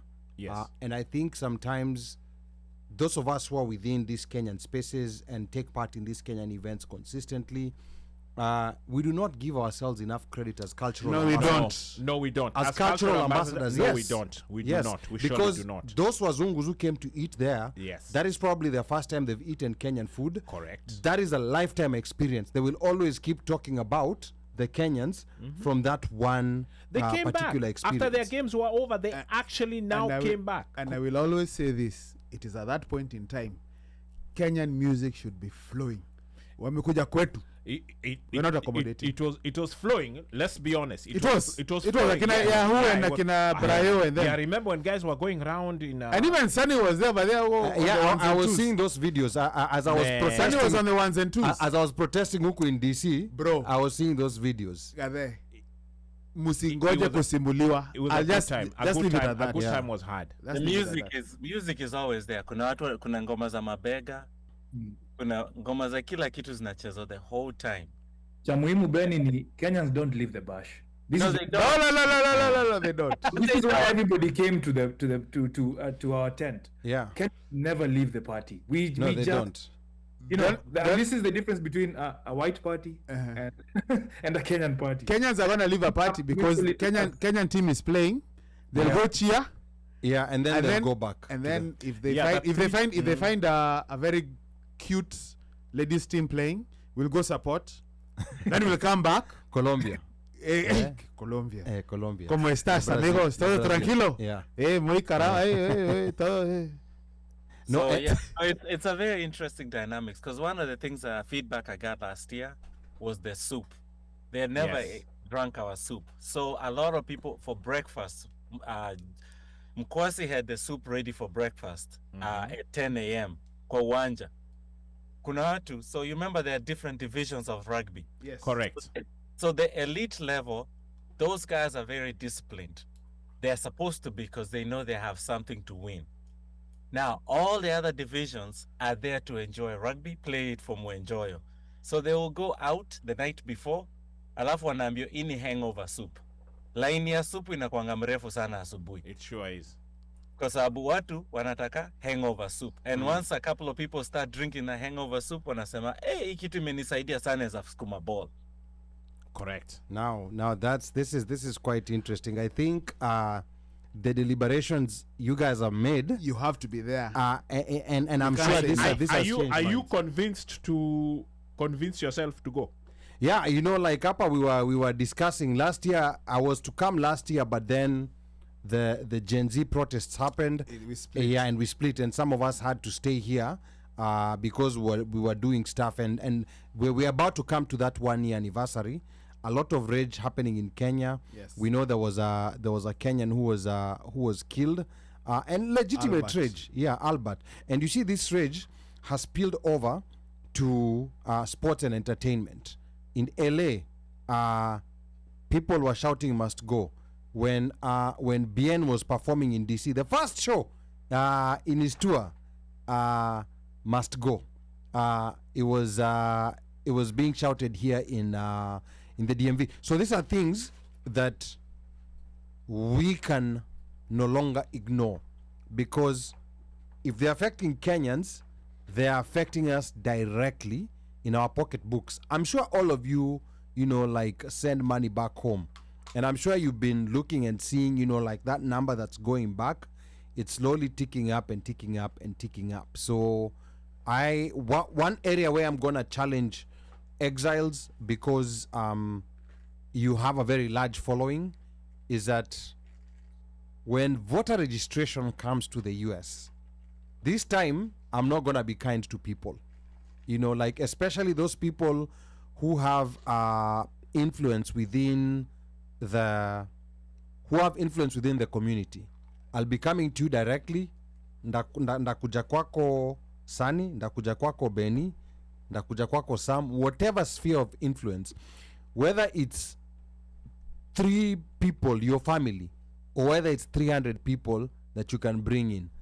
I think we need to stop this laissez-faire attitude, as Samuel put it, about leadership, because it's now trickling down to the things that we like, to sports. Because whatever you're seeing happening in sports right now is, it's that cancer that came from up there, and now people feel like if our top leaders can do this, even me within this sphere I am, within sports, within rugby, within soccer, yes, I can cooler all this money, and they will say nothing. They will only go complain, exactly, but they will do nothing about it. Yeah. So I think that's something very important. As we're in 2025, we're going towards 2026. This is something that we should not ignore. Kenya is burning right now, and remember, someone said that the Gen Z revolution that happened last year, it was crushed. Yes, there was nothing that was crushed. People were just making a tactical retreat, because Kenyans have gotten to a point, and it's young people, young educated people, who now they're saying we have nothing to lose, because if we sit back and be quiet, what are we going back home to? Like, there are no jobs. The few positions that are there are being given to people who don't qualify to do them. Yes. So it's one of those situations where I think we must all rise up. Mike, wahenga walisemaje? Yeah, we are not going to about Albert. Your time imeenda. Next week, actually, we're going to have an episode, because we are approaching the Gen Z Revolution anniversary, yes, June the 25th. So next week, we're going to have some young Gen Z ladies in studio. We're going to let you know who they are. We're going to be talking all about what's been happening in Kenya, and where we are as diaspora, and what we need to do to improve the situation. Wahenga walinena kilicho na mwanzo hakina budi kuwa na mwisho. Meli imetia nanga. We are about to wrap this puppy up. We start with our guests. Let's start with the guests. We start Which with one? the player, Mrasta. Mrasta. Huyo ni winner, HSBC. Champ. Huyo ni champion. Now, by the way, hizo dread zake, champion. Hizo dread zake ni zile za group of schools. And actually, vile zina fall. A group of schools, and we have to put over there HSBC winner. Yeah. Women, Any. you better check yourself. Yes. Rasta or not. Hizo rasta zake si za wale watu wanaenda rege. No offense to watu wa rege. No. Hizo zinananga rege. Alafu zinabanjuka. Hizi zimeenda salon. Hizi kuziangalia. Salon. Hizi zimeenda salon. Watu wa rege wana dread zinakaaje kwa? Watu huyo ni Ali. Mika huyo ni Ali. Hiyo tuache. Huyo ni msanii wa Nairobi West. Yeah. Sam. Hey. 𝒃𝒄 is here, bwana. Everyone show up, bring a friend. This is our team. That's all. Short and sweet. Short and brief. Kibien. Haya, Benio sister. Twende sistuki kwanza. Huyo cause unajua huko Zoya ana die attention. Haya, sistuki, your last word. Yeah. Ameenda kudoze. Yeah, ameenda kudoze. But anyway, all I'm going to say is, guys, thank you for having us. And we look forward to having our fellow community members out in Wilmington, North Carolina. And it's always good to, anytime we go to LA or Vegas or any Kenyan reunion, and just see a lot of Kenyan faces from all over the place, and some community, it's always such a good feeling. So I'm looking forward to having that again in the next couple of weeks here. By the way, Sistuki, that means we are coming 3 deep. Me, Ali, and Omosh. Generational. Me, exactly, because Omosh is that generation. We are 3 generations here. Yeah, we are 3 generations. There's Omosh, there's me, and then there's Ali. Yeah, we are 3 generations. I'm not talking about the generation in terms of mmejipanga in the terms of nani ako na nywele kidogo, medium. Wow. Okay.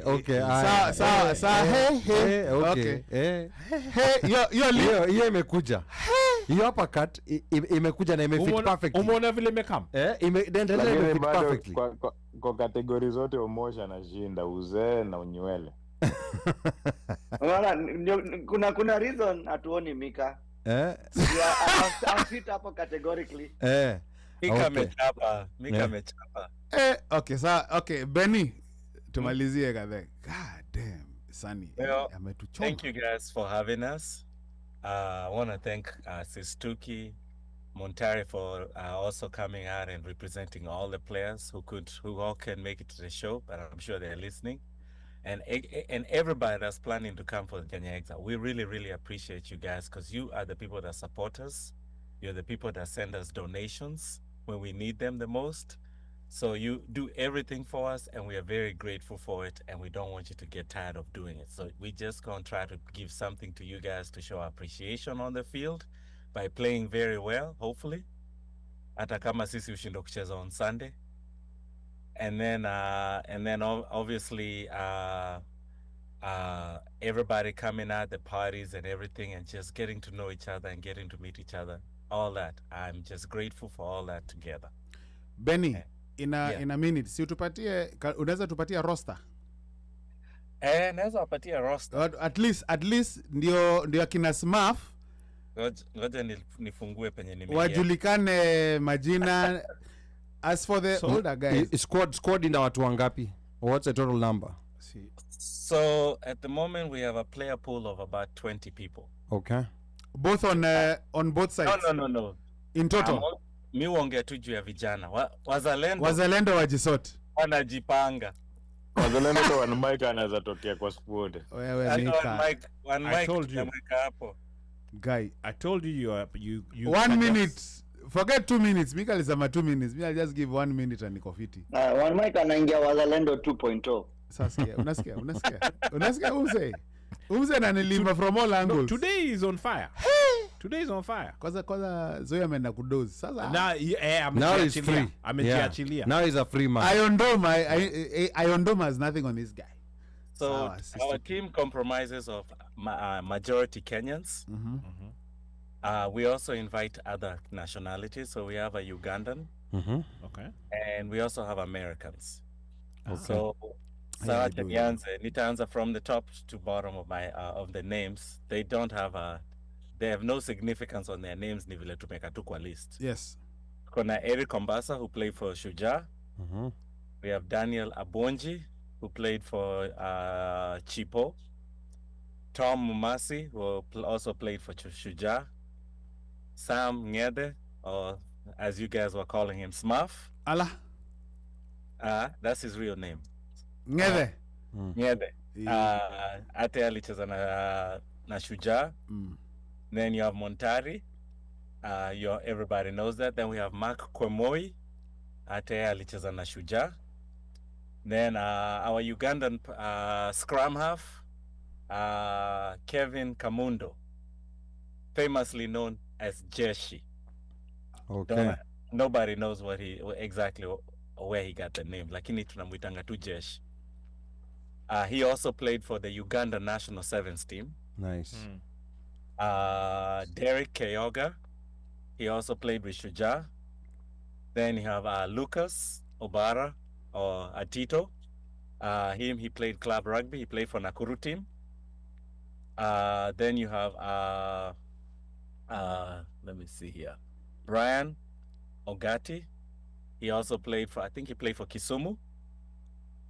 Then you have Samuel Onyango, also played for one of the local teams. We also have somebody famous that everybody might know. Bush Mwale is also on our player roster. Oh, nice. Elton Isiolo, he's also an old player in LA. Oswaga Isaac also played for one of the other Kenyan teams. And then there's a few other people now, they're Americans, and I think we also have a South African. But I don't know if everybody will show up because, we always have a player pool and then life happens. Yeah.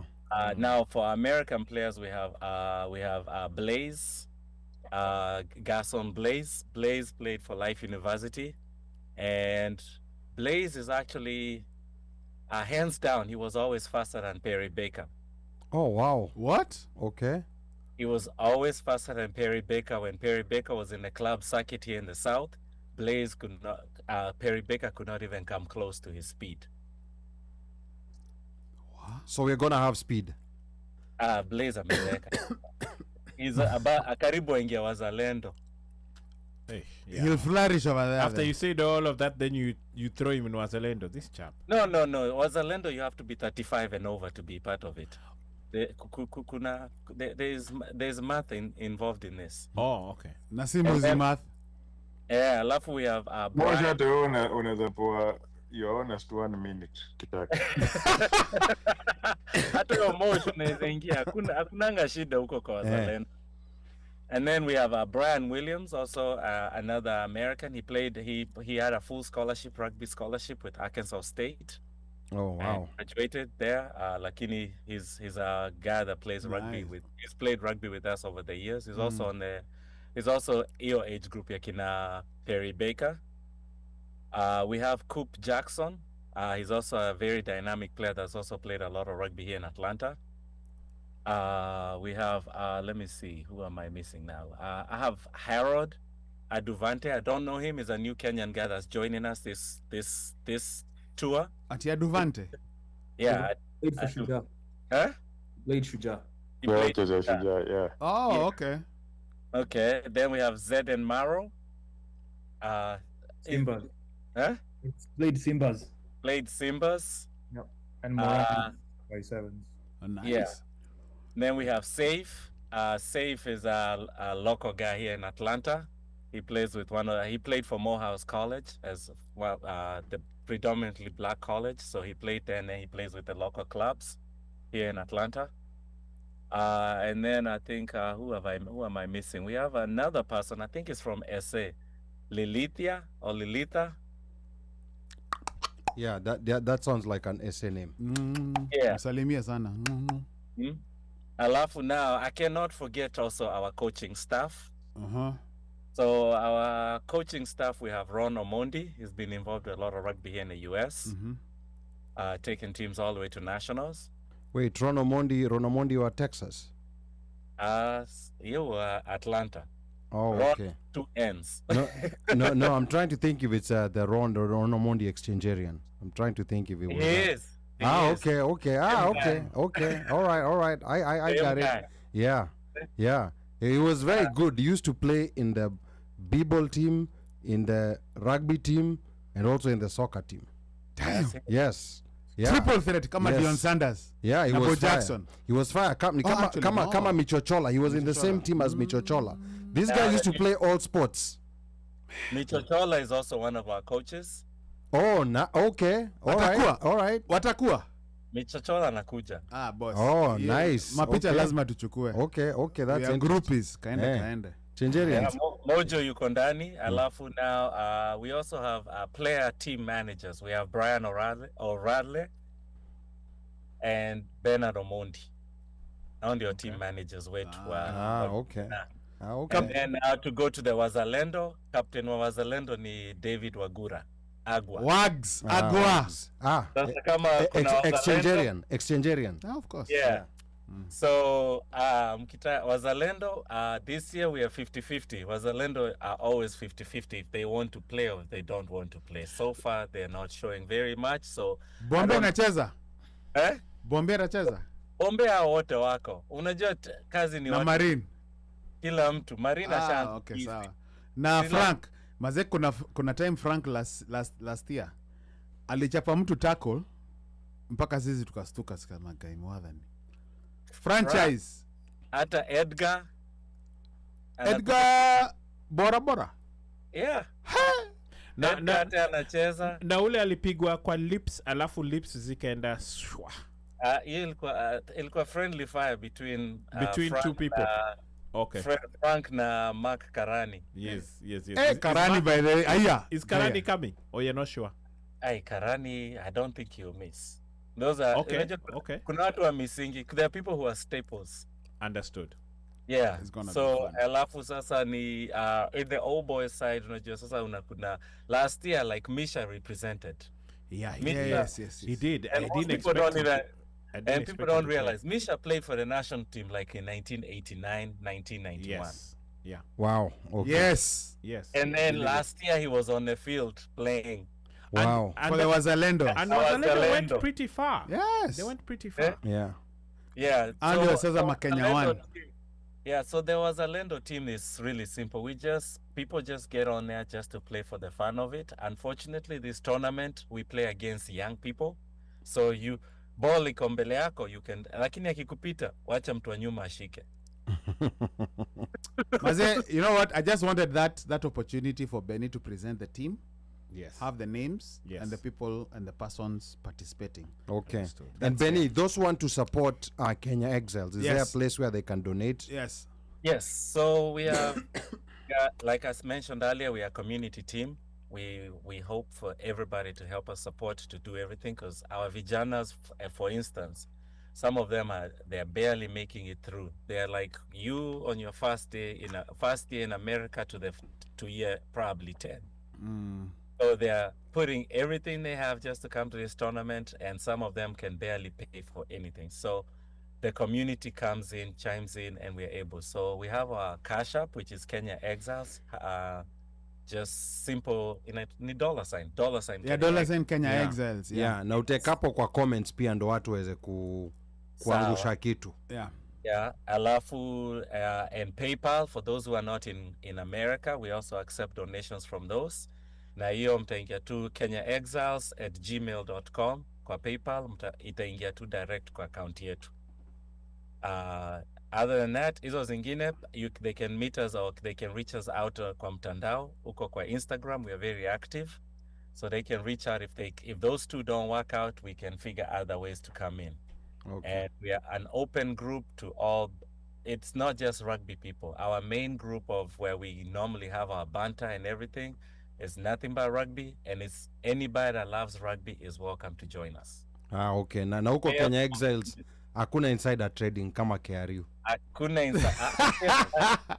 One of the things that has been made success, that has brought us to where we are today, is because of transparency. Okay. Whatever money comes in at the end of the season, we put it in, we show where we paid this, how much we paid for hotels, this how much we paid for this how much we were short. Alafu, whoever came up with the short money, we put their name on there, ama watu hao wote tunasema, alafu we thank them for whatever they covered. And I'll vouch for Benny. Benny doesn't play. He does not play. He's a man of integrity. Let me tell you. Wait a minute. Kama kuna mtu ana msimamo. Nakuru waga na integrity. Yes. Okay. Benny. All right. Backbone. Solid as a rock. Tulisema Exiles. Hakuna rats. Benny si panya. Goja, OneMic. Yes. He said we are not rats and we are setting governance standards. Yes. If he doesn't know how to do it, we will show them how to do it. We'll set the standards from here. Yes. So that they can emulate. Yes. Hopefully. Yeah. Benny is solid. Benny is solid. We have a huge vision, and next year we are hoping. We found out that there are a lot of Kenya lioness ladies who are now in the States. Yes. Next year we are hoping to put a team together for the women. This year we are inviting them to just come and watch and enjoy. Next year they will come. They don't have to play in the competitive bracket. Yeah. Wajibambe hapo. Okay. So we're expecting some lioness ladies to come and watch. Some lioness ladies. I mean, we have like even one of the big names is still here in the U.S. Doris Mwanzia. She was like team manager somewhere along the way, all the way to Shujaa. Yeah. She's helped a lot of women grow women's rugby in Kenya grassroots for the last 20-something years. Oh, that will be amazing. Benny doesn't entertain rats. He does not entertain rats. Alafu, we also have other players like Daniela. She's here in the US, and she has now found out, like, tukiwa LA alimit mabeste wake walicheza now in different clubs in Kenya wakasema. So they have also been like, Kenya Exiles we're invited. Yes, everybody is here. All we just have to do is, now that we take more weight, we'll need more help from the whole community so we can be able to support the women who are here in the US who still want to even wajibambe hata au kiasi. So hopefully next year tutakuwa na teams 3 kwa uwanja. Wow. Okay, interesting. Itakuwa more fire. Na maybe hopefully next year pia OneMic show tutajaribu kuona kama tunaweza kuimove huko pia. Tukipata ka funding pia, because it's not an easy task moving this studio outside. Yes, it's a very in fact tunaweza pata funding for hiyo weekend hii inakam. Benny, ebu So before I conclude, Yes, also, yes. this is a surprise to everybody. Right now, we just got 3 sponsors to help us get our match store together. Oh, wow, nice. I Wow. want to shout out to our 2 large sponsors, what we call Ndovu sponsors. So we have San Diego Pump. Okay. Okay. Sachit. Okay. Thank you. Thank you. And then we have Floor and Covering International. Okay. It's ran by a couple here that are in Atlanta. They're based in Atlanta. They provide floors for everybody. If you want your house, they'll come and do everything. And they travel with the Kenyans for rugby around the world too. Do you know if they they do garage floors? Or you're not sure? Yes, they do whatever floors. All you need. floors. Okay, Yeah. okay. Yeah, so they if you guys have met Carly and Miguel, and they're usually with Angela Karanja. No. They travel, they go to the Dubai Sevens, they've traveled around. That would be somebody, maybe Georgie, Yeah. Bunge might know. Kina Marine, they might know them. So those, and then the other sponsor we have is also Konye Bootcamp. Konye Camp. Konye Camp also has. Konye equipment. Yes, Konye Camp Camp. Fitness. Unajua he's a fitness guy. Yes, Ni yes, mtu- yes. Yeye ni mtu he has to, lazima inue chuma ndio tufanane. I think the only person giving company is Sam. Na mimi haizi nifikia. You guys should have a compare. There should be a challenge. No. And Kwani hata wezi make. Hiyo story ya fundraising, the players have a fundraising initiative too. Kama mtu hataki kutuma donations tu hivyo inapotea, we will have raffles on the field kwa match day. So when you watakuja at the venue, there'll be, on the first day we'll do a 50-50 raffle. If you win, you take 50% of the winnings of the raffle.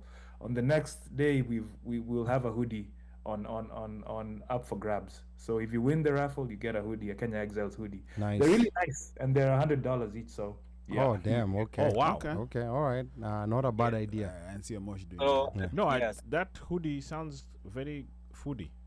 It's really nice. It's really So- nice. Yeah, so everything we are doing is just to support and be able to be self-sustaining as an organization, which is Understood. something that's very hard, especially since we are all self-funding. Kila mtu anatoa yake. So one of the other things is, because of what we are doing now, local businesses in the Kenyan community are welcome to partner with us, and we'll find ways and means to put them on the map. Because what did I tell you who's a Kenya exile? Anybody that lives in the diaspora that loves the sport of rugby automatically. Na ni sisi ndio tuko kila mahali. Si tuko steady LA. Yeah. Tuko kila mahali kwa tunaenda. Kabisa. So you are getting a platform where you're not just seeing just 2 or 3 people. You're talking about thousands of people around the world that are starting to look at us as a support. And our vision is eventually, when we grow as an organization to the point where we are good enough, we'll be able to even go and start playing in Kenya for Safari Sevens as a diaspora team. Kwa sababu umeona tuko na timu ya nguvu hapo. Kwanza niko na captain hapa anaitwa Sam. Kaende. Okay. Tuko na timu ya nguvu already. So things are looking up and up, and I'm looking forward to actually having one mic show. Hata kama si live show, tunaweza kuwa tunakale pre-recorded show to teaser during the week. Okay. Unasikia? Okay. Planting seeds. Haya, sawa. Sawa Benny. Mikaoch. Why are you shouting my name? Sorry. The mic was far from his mouth. Mikaoch. Ni usingizi yako nayo. Anyway, acha niongea haraka ni kuacha ukalala. I want to thank Benny, Sani, and Sam. Thank you for joining us, and thank you for coming in and talking about Kefir, and laying out that invitation to people out there. And as you've been told, people, this is a plot in the middle of June. Summer can be your first summer trip, and you can do it as a family trip. And if your kids they're not going to school, they're at home, it's a nice family trip for the kids to go to the beach, see the ocean, swim a little bit, and then come and also enjoy, meet other families, learn culture, meet people that they speak or look like them. Good, nice family outing for you to consider. So don't be bored, usikae kwa nyumba, toka, tembea. It's a good drive around the eastern seaboard. You can drive quite easily. If you can fly out, as in it's a nice, you can turn it to a nice family vacation and still come and have fun and enjoy it with the Exiles. And for everybody else, I just want to say happy Father's Day to fathers who are right here in this conversation and all the fathers out there. You shall continue being blessed. And I wish you all the best in your lives and endeavors as you continue being that steward and providence and leadership and everything that your family looks up to you to. And that, kwaherini, have a nice week. Asante sana Mikasi.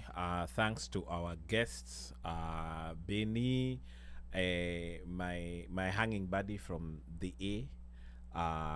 Tulikuwa Beni tulianza nawe Omanyala wololo yale. Anyway, Sam, thank you very much for coming through and giving us some rugby knowledge za ndani na za nje na zile za other than. DJ Sunny, as usual, you always represent, and we go way back. Wololo ya but okay.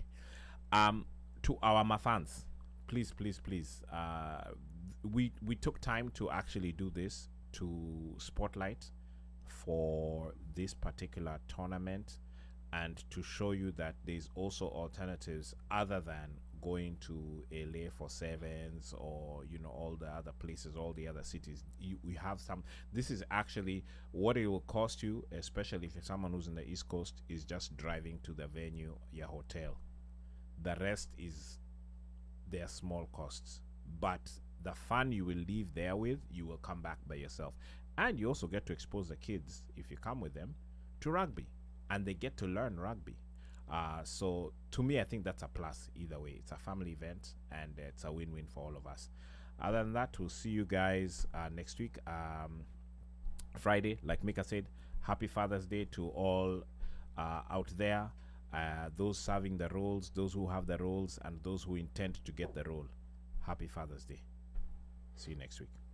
All right, asante sana DJ Moshfire. Thank you so much to all our guests, DJ Sunny, Benny, Sam. We look forward to seeing all of you in North Carolina, Cape Fear. Na wale ambao bado hawaja decide, hawaja book tickets, like this is it. Watu wa Texas kwanza, Lauren Kagwi, Tabitha Njeri, please, get your tickets right now. Kujeni East Coast. People always go to Texas to piga sherehe, so you guys also need to come to the East Coast and see how it's done on this side. Very, very interesting, very, very insightful information that was provided over here. So we hope to see hundreds, maybe if not thousands of people at Cape Fear. Na yeyote ambaye anataka kunipigia simu, nambari yangu bado haijabadilika. Nambari yangu ni ile 1-800 mteule. Na operator akishika simu, mwambie unataka kusema na mjukuu, na akikuuliza ni mjukuu yupi, mkumbushe ni mjukuu yule wa Masai, because I'm Kenyan by blood, American by design, Masai by choice. Sichagui, sikagui na sibagui. Kwaherini. Aiden, Daddy loves you. Njeri, Daddy loves you. Nimo, Daddy loves you. Until next week, be blessed.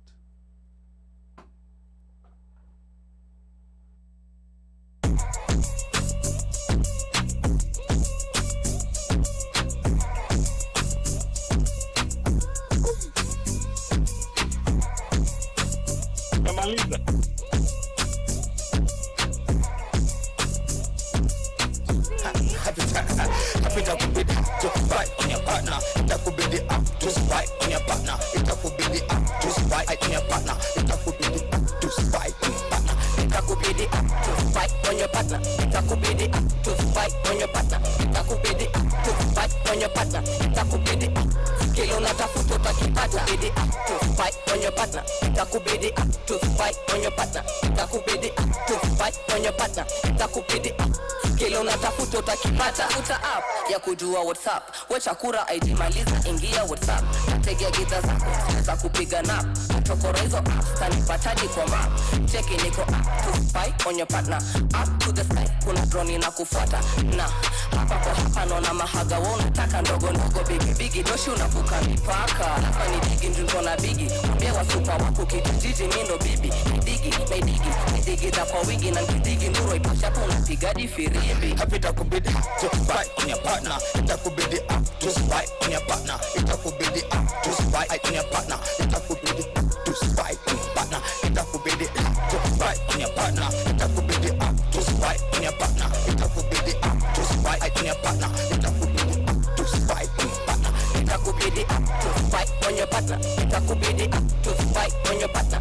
itakubidi to fight on your partner, itakubidi kile unatafuta utakipata. Kuchanganya mabali na changa juu ya bali changa wakata gregete tukiona mimi kalo ukamna madeni kilimani center Mr. Munga Njaro deadly glory since manza was younger hadi line of visiting kuitisha namba hakuna chaketi kimfresh na bamba na kuja mbinguni tunapata mwili mpya baba darling